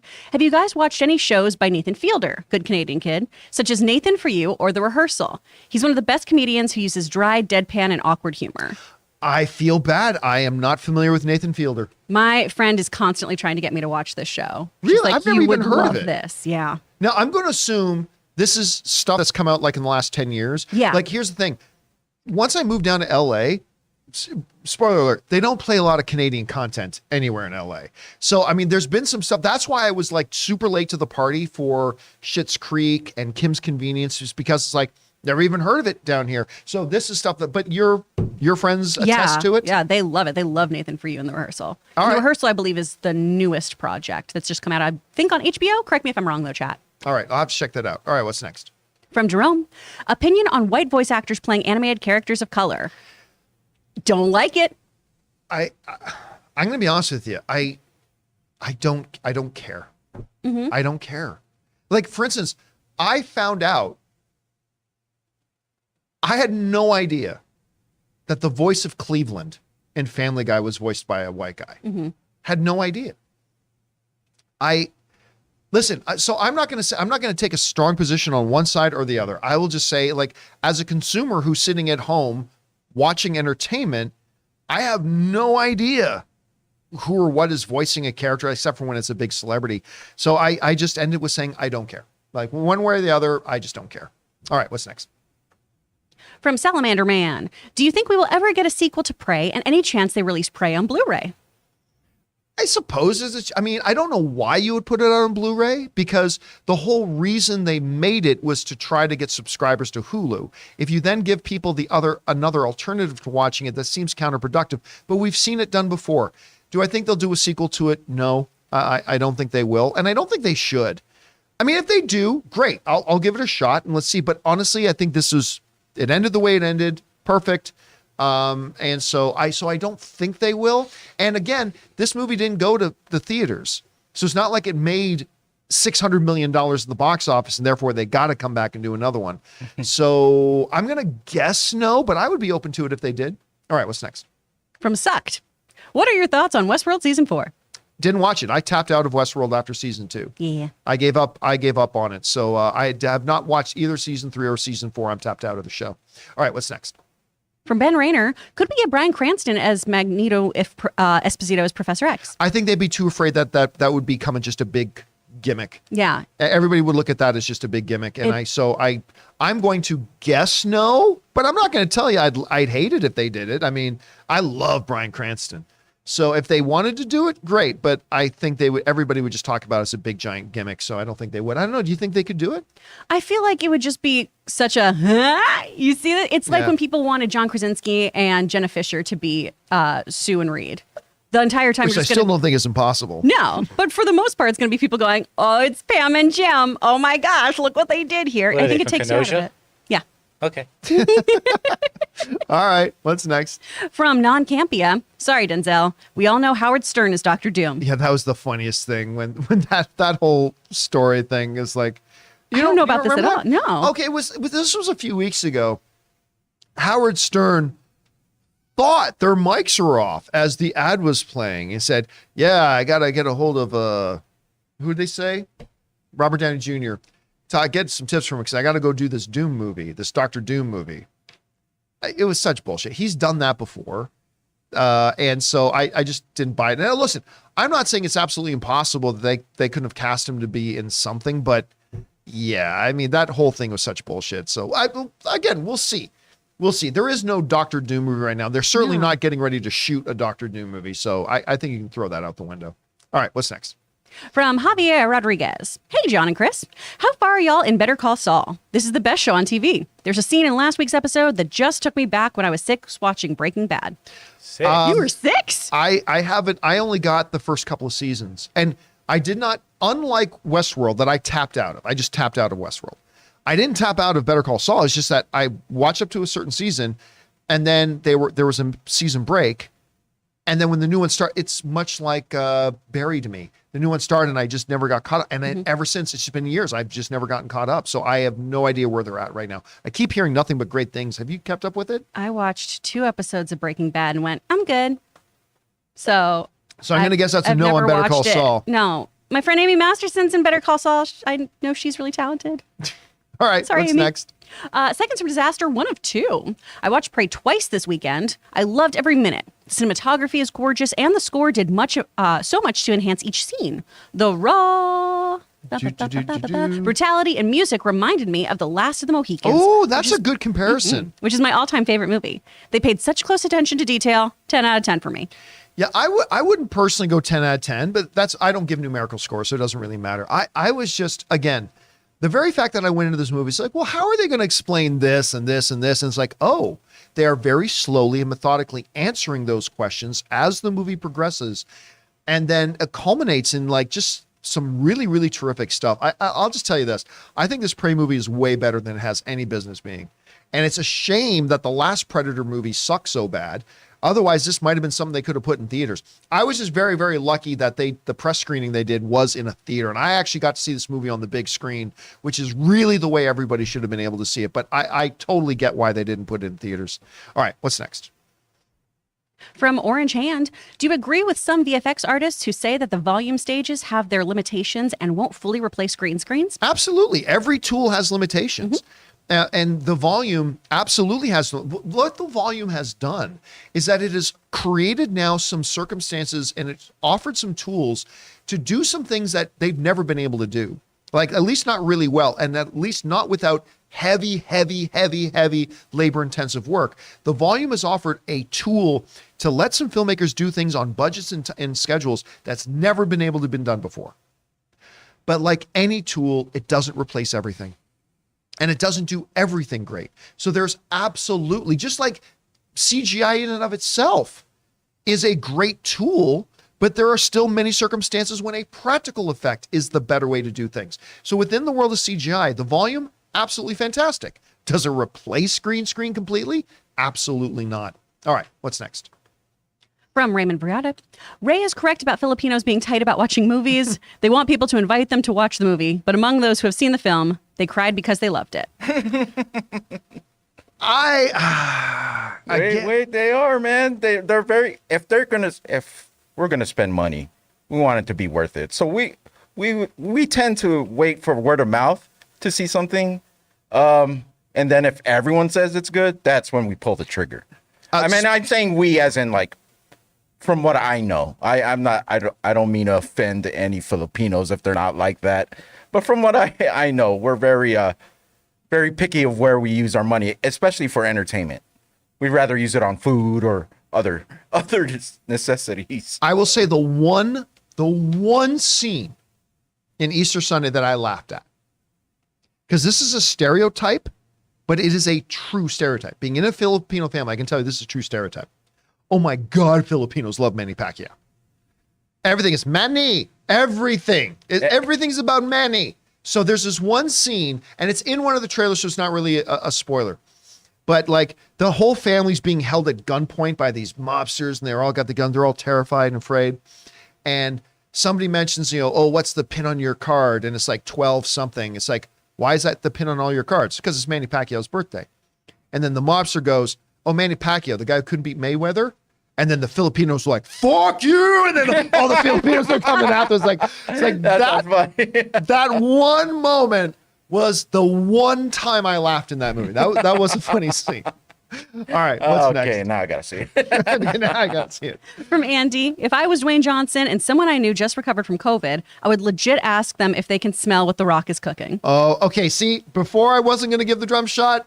That's fair. That deserves the drum shot. I'll give you the drum shot. When I had COVID, everyone kept asking me if I'd lost my sense of smell. I was like, I do not have one. That's why I was late to know if I had COVID. Well, Anne had COVID. And like a lot of the traditional symptoms, she never lost sense of smell, never affected her taste. Yeah. Stuff like that. Logan was fine. Logan was positive with like no symptoms, except he was like, I'm just kind of sleepy. Yeah, I wanted him to be so sick with me. So mad. All right, what's next? From Adam Sissy. WBDC needs to beg for the Cruise crew to come back with Chris McQuarrie's Soups and Green Lantern pitches. McQuarrie for Man of Steel 2 with Cavill, and Joseph Kosinski for Green Lantern. Shame Tom is probably too old for Hal. Yeah, I mean, Tom is now in his 60s, right? So, I mean, that's a little beyond. I mean, we're talking with Cavill, where he's still on this side of 40, so he's good. But, I mean, I don't listen. No movie needs only one director to do it. Like, this is why I always kind of take a pass on X actor and X roles or X director and X roles. So no, they don't need that to happen. They don't need that at all. They can do something else entirely. But it is one of those situations that if they did say they were doing that, oh, I'd be thrilled. But there's many, many other options available to them, and they don't necessarily have to go down that route. But I love both those filmmakers. All right, what's next? From Fry Minis, John looking sharp in the polo. Oh, well, you know Little what? fit check. I got to say that this shirt is actually from a new sponsor of the show. Oh. But I'll keep that under wraps right now. Oh. We have a new sponsor on the show. They're a clothing line, and this shirt is from them. And I actually really like this shirt. It's a very, very comfortable shirt. And you will find out more about them later. All right, what's next? From Adam Henson. Checked out the new Netflix TMNT movie, and it's the best since the original. Fantastic animation, a darker, more sinister Krang, and a Leo learning to become a leader for the first time. Yay. Yeah, I don't know what the mathematical expression for less than 0 is, but that's right around where my interest is. Oh, man, I'm going to gonna watch it. it. Oh, I know. yeah. I thought you already did. You said you were No, going to but watch it. You've been the playing last games. thing I was gonna watch, the last thing I forgot that I watched was the rest of Light and Magic. Oh, yeah, I got to TMNT finish that too. TMNT I started, but then I was like, oh, Prey's out. And so I watched Prey, and then I went through that rabbit hole, and then it forgot about the Turtles, but I'll watch it later today. It's I my like boy, Benny turtles. Schwartz. He's voicing Leo. He's one of the voices, huh? Yeah. I do like him. I have so little. Listen, I was shocked when that first Teenage Mutant Ninja Turtles movie that Michael Bay produced, that Platinum Dunes one produced. Mm-hmm. I crap talked that for like a year before it came out, and then I watched it. I'm like, got to admit, I liked it. It's fun. I like that. The second one that Stephen Amell came in and played Casey. Yeah. That one was not so good, No. which was not Stephen Amell's fault or anybody. It was just that one was not so good. But that first one, I got to admit, I did quite like. But I'm not a fan of their animated fare. That's fair. This is stylistically very different than other Teenage Mutant Ninja Turtles Yeah, stuff. don't they have so- like all physically different sizes and everything? Yeah, too, they're all which is based on very different types of turtles. The animation style is really wild. The fight scenes are really, really cool. So if you are into animation, I think it's worth checking out. Let me ask you this: Mm-hmm. Do the words pizza, skateboard, or cowabunga happen at all? I in mean, this? of course they do. Okay, see, that's where you lose me, because like when I was a kid, and the Teenage Mutant Ninja Turtles came out, there was none of that bullshit. It was dark. It was violent. It was awesome. The comics were black and white. Mhm. They were very gritty. They were very gritty, and it's like, and people loved them. And I get it. Just because I liked it doesn't mean everybody's going to like it. And so they came out with a new version where they kidified them, and they became cowabunga Party pizza dudes. eating party dudes. Turtles with attitude. And it Lighten was up, just like, John. Lighten up. it was like, what's this shit? And I've never been on board with it. I just How haven't. dare you. Again, there's lots of stuff that I like that other people don't like, and that's perfectly fine. But I've always just kind of hung on to, I want them to get back to what the Teenage Mutant Ninja Turtles were, like what they were originally created as, because that was awesome. Like the original Teenage Mutant Ninja Turtle comic stuff was awesome. I would love to see them get back to that. But so I don't know, maybe it's That's just fair. a prejudice I've held on to ever since You then. clearly haven't assimilated to being American at all if you hate skateboards and pizza. Well, I love pizza. Don't get me Come wrong. on. Come on. I'm just like, I don't want Just my turtles eating them. You're like, that's where I draw the line. I don't want these trained assassins to love to do nothing but fixate on pizza all the time. That's all. They're- It's just they're me. layered. They're layered. Whatever. Okay, what's next? From R. Smith, I heard Professor X, Magneto were based on Martin Luther King and Malcolm X. Well, yeah, Stan Lee has talked about that. They kind of represented two different philosophies. Look, at their core, at least this is how they evolved. At their core, you had two individuals who both want good things for mutant kind, right? They just had very different philosophies about how to approach that. In that, Stan Lee talks about how they kind of become representative of the different philosophies of like a Martin Luther King versus a Malcolm X, who were contemporaries of each other. So, yeah, so absolutely. There's some great stuff for reading that. Look up some of the Stan Lee comments on that. All right, what's next? From Jack Noonan, assuming Ezra Miller is banned from doing any promotion for The Flash, is there any precedent for the lead actor in a project being absent from all press and marketing, but still being in the movie? I mean, one could say that Armie Hammer was the lead male actor of Death on the Nile. And he was absent from that. Listen, I actually had a conversation this morning with somebody, with one of our business associates on the phone this morning. And I've said this on the show. They're going to release the Flash movie. And I believe a couple of things. Number one, they're not going to do a press tour for it. They're simply going to rely on their trailer marketing. That's it. They're not going to do press for it because they know the only thing anybody's going to ask about is Ezra Miller. And they certainly won't put Ezra Miller on the press tour. And number two, I don't even believe they're going to have a premiere. Because the only thing anybody's going to ask on the red carpet is, where's Ezra? And they don't want Ezra there. So I honestly think they are, number one, they're going to put this movie out. And number two, there won't be any press tour. And number three, there won't even be a premiere. And they're still going to make like $400 million at the box office. Maybe three and a half, four, maybe even more than that. I mean, it won't be $1 billion film, obviously, but it'll make back a bunch of money. And they'll move on from there. But yeah, there's no way they're putting Ezra Miller in front of a camera ever again. Because I guarantee you, and this is what I said to my friend this morning, I guarantee you, after this movie comes out, they're going to wait a month or two.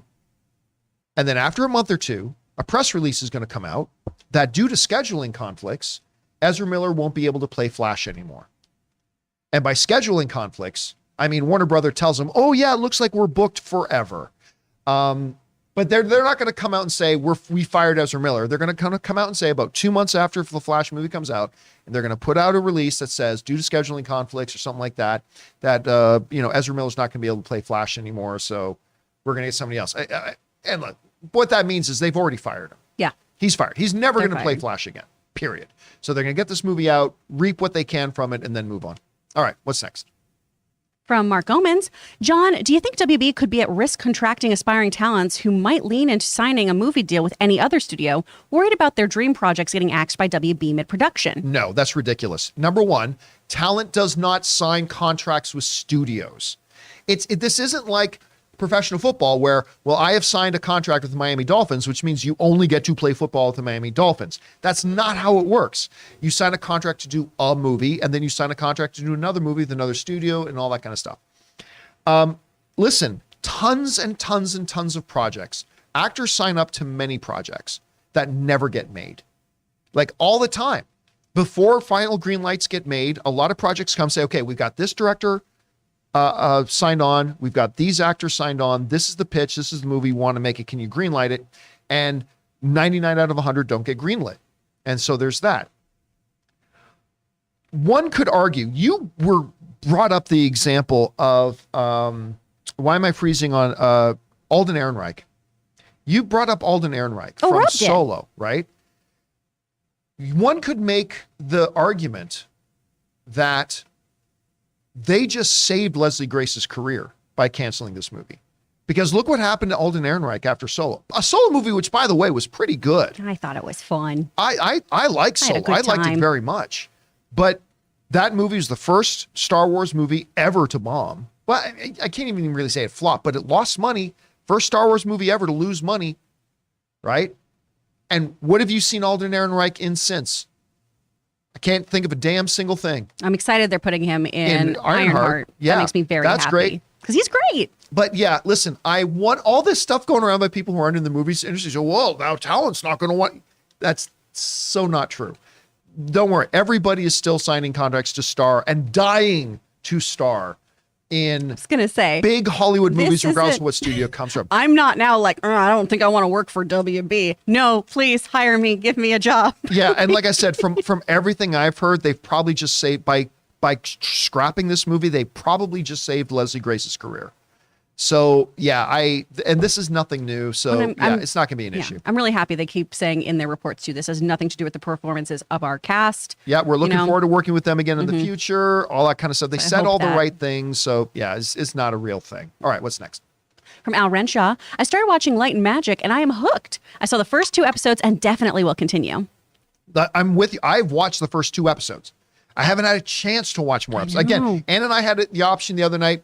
I mean, one of the other options, we were going to watch either the first episode of Sandman, the Ms. Marvel thing, or watch, I was going to get Ann, Ann hasn't seen the first 2 episodes. We were going to start on Light Magic nice. from the Okay. beginning, but we went with the Ms. Marvel thing, but I've got to get caught up on that. Like, Look, I'm honestly really glad that we are slowing down with movies because television right now is bananas and we're about to have so many shows we need to be all So watching. many shows. Because right now we're getting away with all of us just watching whatever we're watching. Whoo, August and September are going to be bananas. we are going to, there's going to be a few weeks of a window where every week we are getting a new episode of She-Hulk, Game of Thrones, Andor, and Lord of the Rings.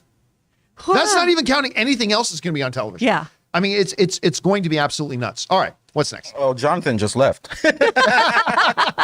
Absolutely. All right, what's next? From Raymond Piarda. Giancarlo, do all. Professor X, Magneto, Reed, Doom, Do Jean Grey. an Eddie Murphy.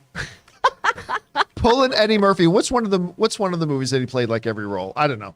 But pull Coming an to Eddie America. Murphy. Yeah, Coming to America. Yeah, just pull an Eddie Murphy and like just play every character. Oh my God. What a concept for a movie where one actor played every role. I mean, you can't do that in a Marvel movie, but oh my, I would love to see that. And Giancarlo would be perfect at it. All right, what's next? From Sucked, Idris Elba as Magneto. Ex actor and ex role, but I mean, he's a magnificent incredible actor. actor. So He's I But still- he's also Heimdall. Right. So yeah, it's he's like- already in the MCU. So, but then again, I mean, Gemma Chan is two different characters in the MCU. That's true. Even though she was made up in alien, makeup for her Captain Marvel role. But I mean, it's not completely out of the question. Heimdall he looks a little bit different. Fair. No, he still looks too similar. Yeah, they can't do it. I mean, if they give unfortunately. me more Idris, I'm not going to be mad at Hey, it. Yeah, hey, no one's hey. gonna complain. And Zuriel Hernandez just gifted 10 John Campea memberships. Just Oh wanted to- my God. Thank you, man. That's awesome. Thank you for doing that for your fellow viewers. That's incredible, man. Look at all Thank these you, happy dude. little people in the chats. They're all green now. Yeah, it's all green. All right, what's next? From Darth Wayne 97. So with Kang Dynasty and Secret Wars coming, what are the chances that the way they introduce Doom into the MCU will be as a Kang variant? Over or under 20%? I'll go full zero. I'll go full zero. I think that would just piss off too many people. I don't think narratively it's a good approach for them, stuff like that. This is a character that's already around before the events of the Loki series. So, well, I mean, it's some creative storytelling. I take it back. I'm not going to go full zero, but I go like 2%. Yeah. 2% or something like that. Yeah. All right. What's next? From Arturo Castro. I tricked my mom into watching Prey. When the title came up, she said, it's strange that a Pocahontas movie is called Prey. She loved the movie, but hated the gore. Well, I mean, listen, there are different elements. Like all of us have elements of filmmaking that does not work for us. Whether it's eye violence, that's something that Chris can't handle. Whether it's gore, whether it's cheesy humor, whether it's whatever. Like all of us have something that is a standard movie making tool in a director's tool belt that doesn't quite work for us. And for a lot of people, that would be gore stuff. So I totally get that. I understand that. Yeah. All right, what's next? From Payne Perry. Live action Pac-Man movie report from the Hollywood Reporter. Not seen it. I don't know how you do that, but I haven't seen it myself, so can't comment on it. I can't All think right, of what's 2 next? hours. I'm Wah, wah, Pac-Man, wah, baby. wah, They wah. just cast him. They just cast Ray. Breaking Pac-Man. news. From David Ullman. Did you see the new Daredevil suit in the She-Hulk ad? It looks very similar to the Netflix series. It was different colored. It's colored differently. He's got the yellow yellow suit. helmet and all that kind of stuff. It looks like a Daredevil outfit, but it looks decidedly different from anything that he wore Yep. in Daredevil. So again, I'm not saying that means anything. I'm not saying this just confirms again what Charlie Cox was saying, that it's a different version of Daredevil. Just because they have different color in the costume doesn't necessarily mean anything. And even if it was the exact same costume from Netflix, which it's not, but even if it was, I wouldn't think that would mean anything either. So I wouldn't read anything into it one way or the other. All right, what's next? From Chef Rigo. Chef Rigo. Oh, Was doing the Lord's work over the weekend by adding more friends to the matzo sticks with sour cream trend. Happy Monday, guys. I'd say, like, Chef. we went in there, we went into Shogun, and he just went on and got, John, you converted me, man. Like, I tried, this is Chef Rigo. Chef Rigo. And the only people who sigh when they hear that are the ones who haven't tried it. Because once you try matzo sticks with sour cream instead of marinara, you'll never go back. You'll never go back. Try the dark side. Come on. It's like go back to your college years, time for experimentation. Get in there with some sour cream. It's time. We did very different experimentation in college. Yeah, my college experience was different. My experimentation was mozzarella sticks with sour cream. I didn't have a very exciting college. college is Yeah, the Bible college didn't have a lot more action going on besides that. My Catholic school is very different also. All right. All right, what's next? From the Robo producer. John, I've seen Top Gun 2 28 times? What? 8 times. Top Gun 2. Top Gun 2 8 times. 8 Thank times. you. Okay, my 2, brain broke. Space 8 times. There we go. Technically legally a pilot now. They mailed me my pilot's license. Oh my God. And Screen X is the format to view it. Not worldwide, but do you think domestically it'll pass Avatar? I do. I can't remember what the domestic number on Avatar is. Can you look that up, Ray? Yeah. Just look up on Box Office Mojo. I mean, so I can't answer the question until I know what its domestic number is.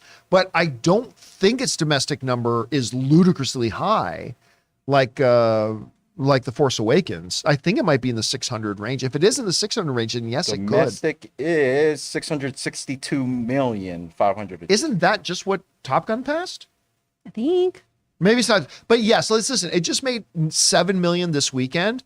So even if it only made like 4 next weekend and 2 the weekend after that, and like 1, yeah, I think it'll probably catch it. I mean, obviously it's not going to come anywhere close to its overall worldwide numbers, but domestically, yeah, it totally can. Actually, I'll go one step further. I'll say I expect it to. All right, what's next? Ooh. From the Batman sending in a $50 super chat. Thank you, man. That's incredibly generous. Thank you for Man, that. That makes sense. You're independently wealthy, so good job. John, with all the recent shifts at WB and leadership, do you think the odds of a TSS sequel being made any higher or lower? You know what? It's funny. The guy I was talking to this morning about, I don't think Ezra Miller's going to be there, also brought up the idea of the Suicide Squad. Unfortunately, I don't think there's any future for James Gunn's Suicide Squad. It is one of the best movies DC's ever made. But it did not do well. Even when you take into consideration the fact that it had day and date release on like that idiotic, moronic, dumb as fuck decision that Jason Kilar made. Oh, but all of our 2021 movies on HBO at the same time cost them hundreds of millions of dollars and cost him his job. That's why he's not there anymore.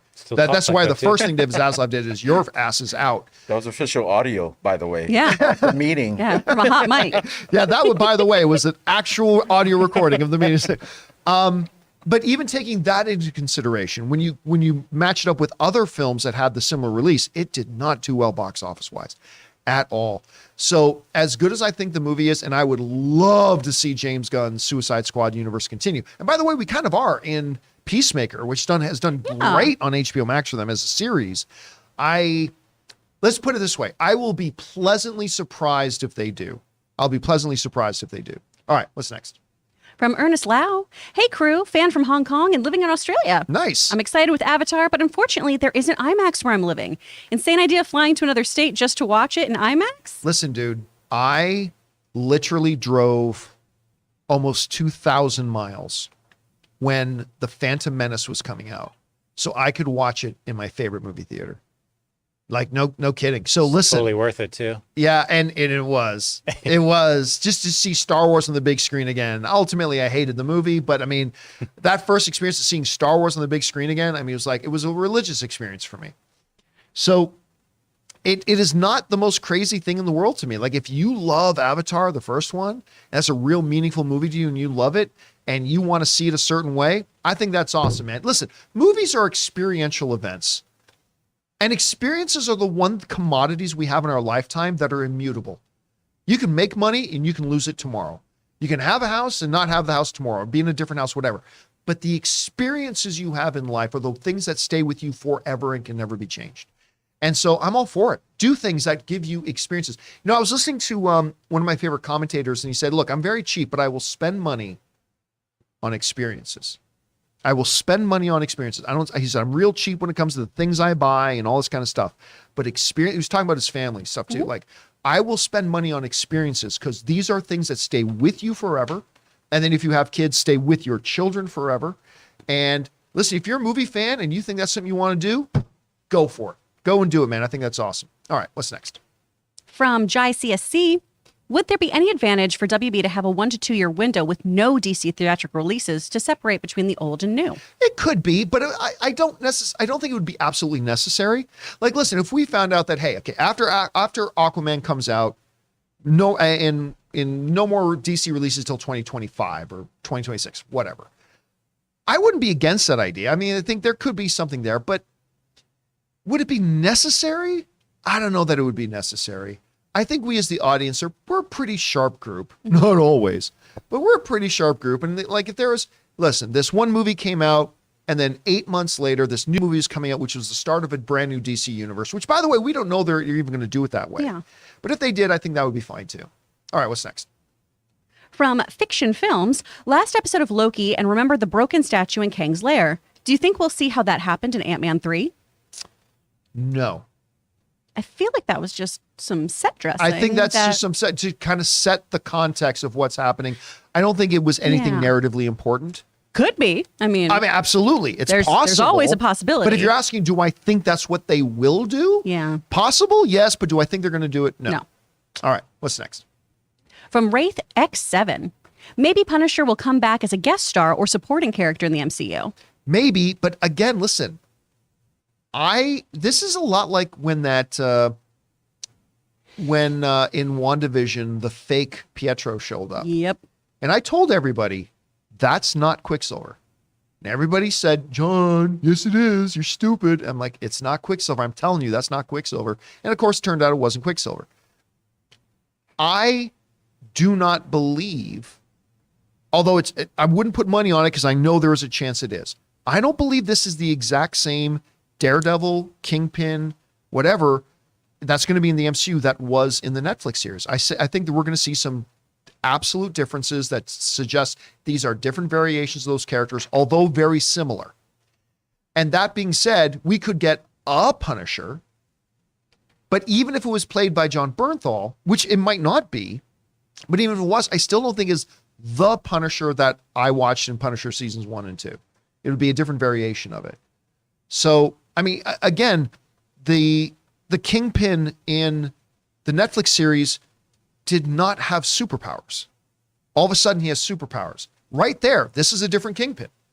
Everything else can be almost identical, but it's a different Kingpin. So I don't know. Listen, I could be wrong about that. I'm not willing to put any money on that. So we could find out Kevin Feige, comes out and says, we're watching She-Hulk. This is exactly the same Daredevil that was in that one.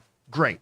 But I'm still telling you, I don't think it is. But we'll find out for sure soon enough. It's not important, but I'm kind of feeling that way.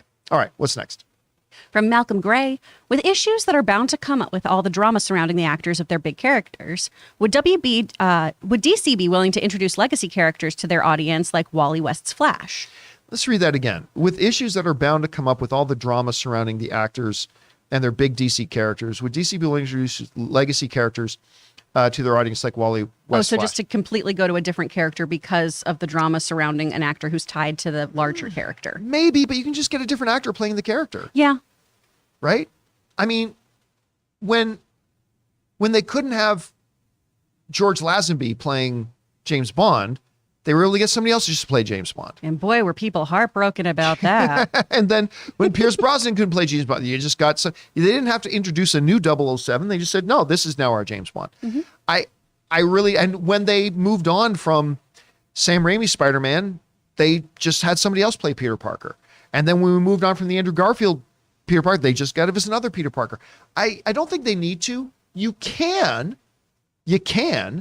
whether it's Wally West or whether it's Jay Garrick or whether it's, whatever, you could totally do another Flash. You can, but I don't think you need to do that. You can still make it Barry. But let's see what their plans are. All right, what's next?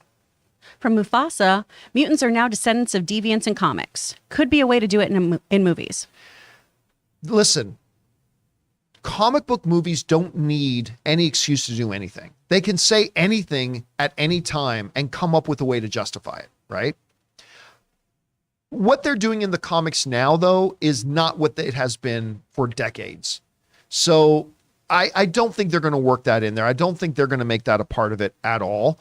Kevin Feige seems to be a little bit more of a stickler for the tradition of it. That doesn't mean you can't change details, of course, but saying it's not just a natural course of human evolution is a massive departure from a core element of what mutants has always been. So, and remember, the comics are the comics, the movies are the movies.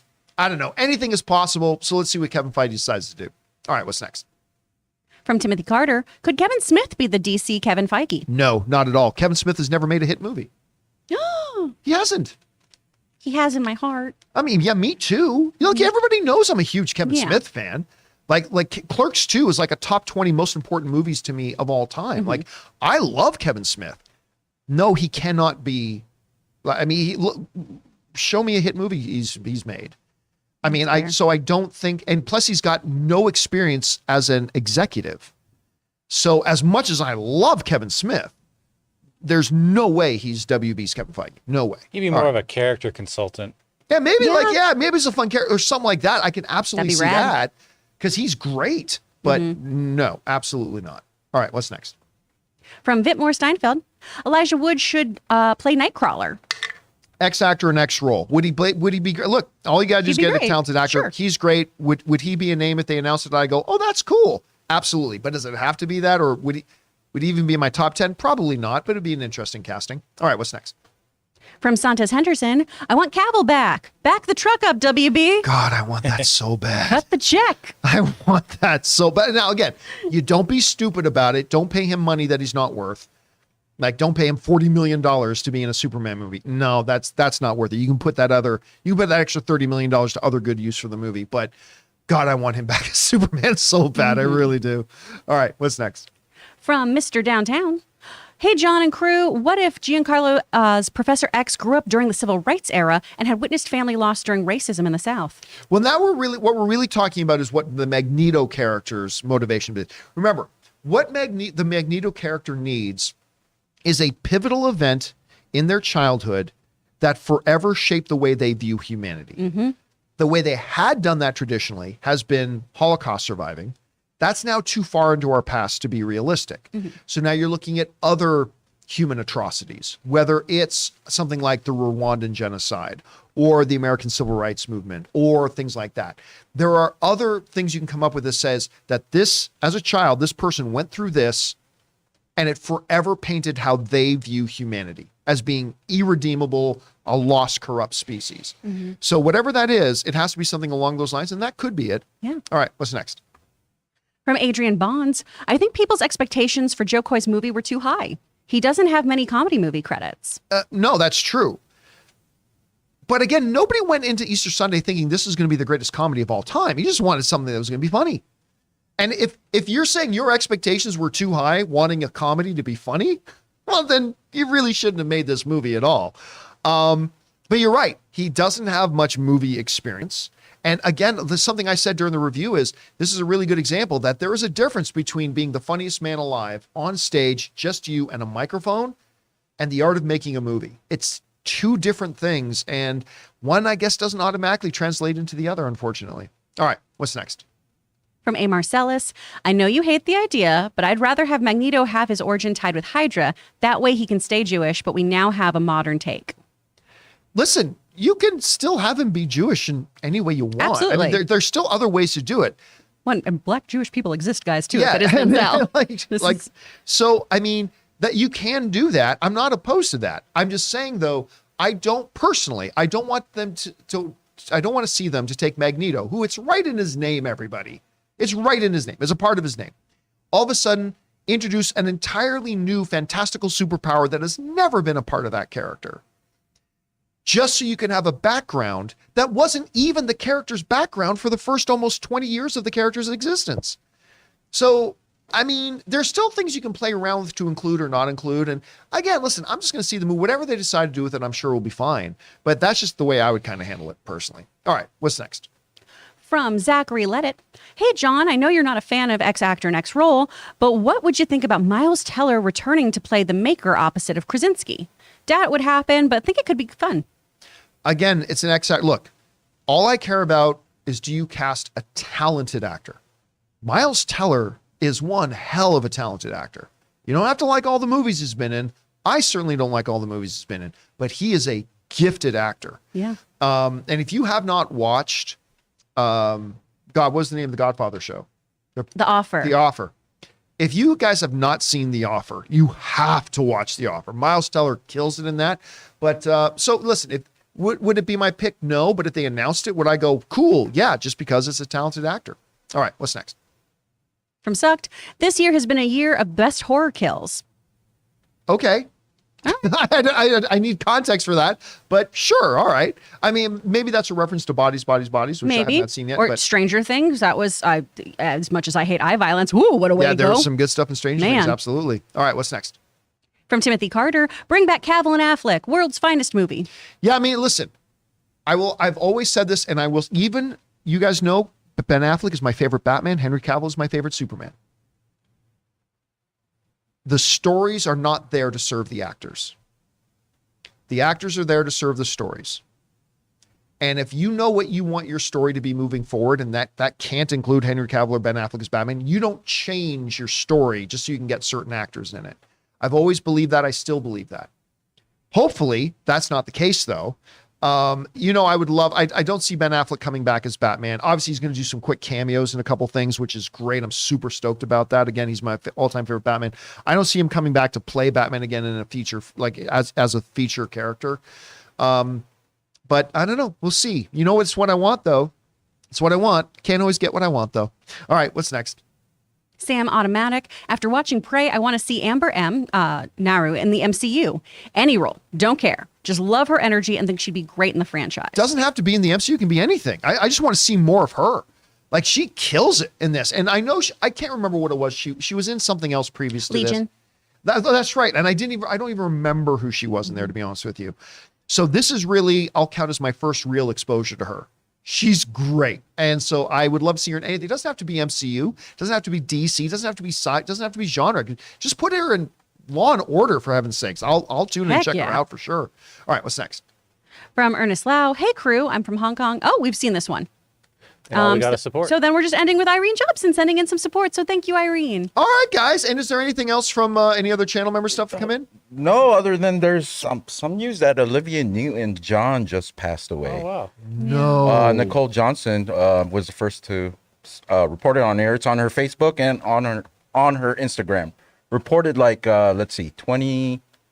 25 minutes ago. So thanks, Nicole, for that. Let me look up and see if this is actually true. Yeah, there are news outlets they're reporting Now that they're Olivia starting Newton-John to. passed away. Wow, we were just talking about Grease the other day. Yeah. Yep. We were talking about Grease too, but still, there's only one Grease that matters to me. Oh, That's the one Yeah. that she was in. Well, listen, this is something we'll have to talk about tomorrow, but thanks for bringing that up. All right, guys, that will do it for today's installment of the John Campea Show. Thank you so much for being here and making this show part of your day. Big special thank you to all you guys who sent in those super chats. Number one, because you gave us great fun things to talk about. But number two, you supported this channel as you did it. And all of us involved with the show, thank you guys so much for your support. We got an episode of Mailbag coming up here in just a little bit. Also, don't forget to come back and join us again tomorrow for the next installment of the John Campea Show. So for everybody in the room joining me here, right over here, Chris Carr, Mr. Ray Ora, and of course, producer Jonathan Voico running the show. My name's John Campea. That'll do it for us, guys. Thanks a lot for being here. And until next time, my friends, bye-bye.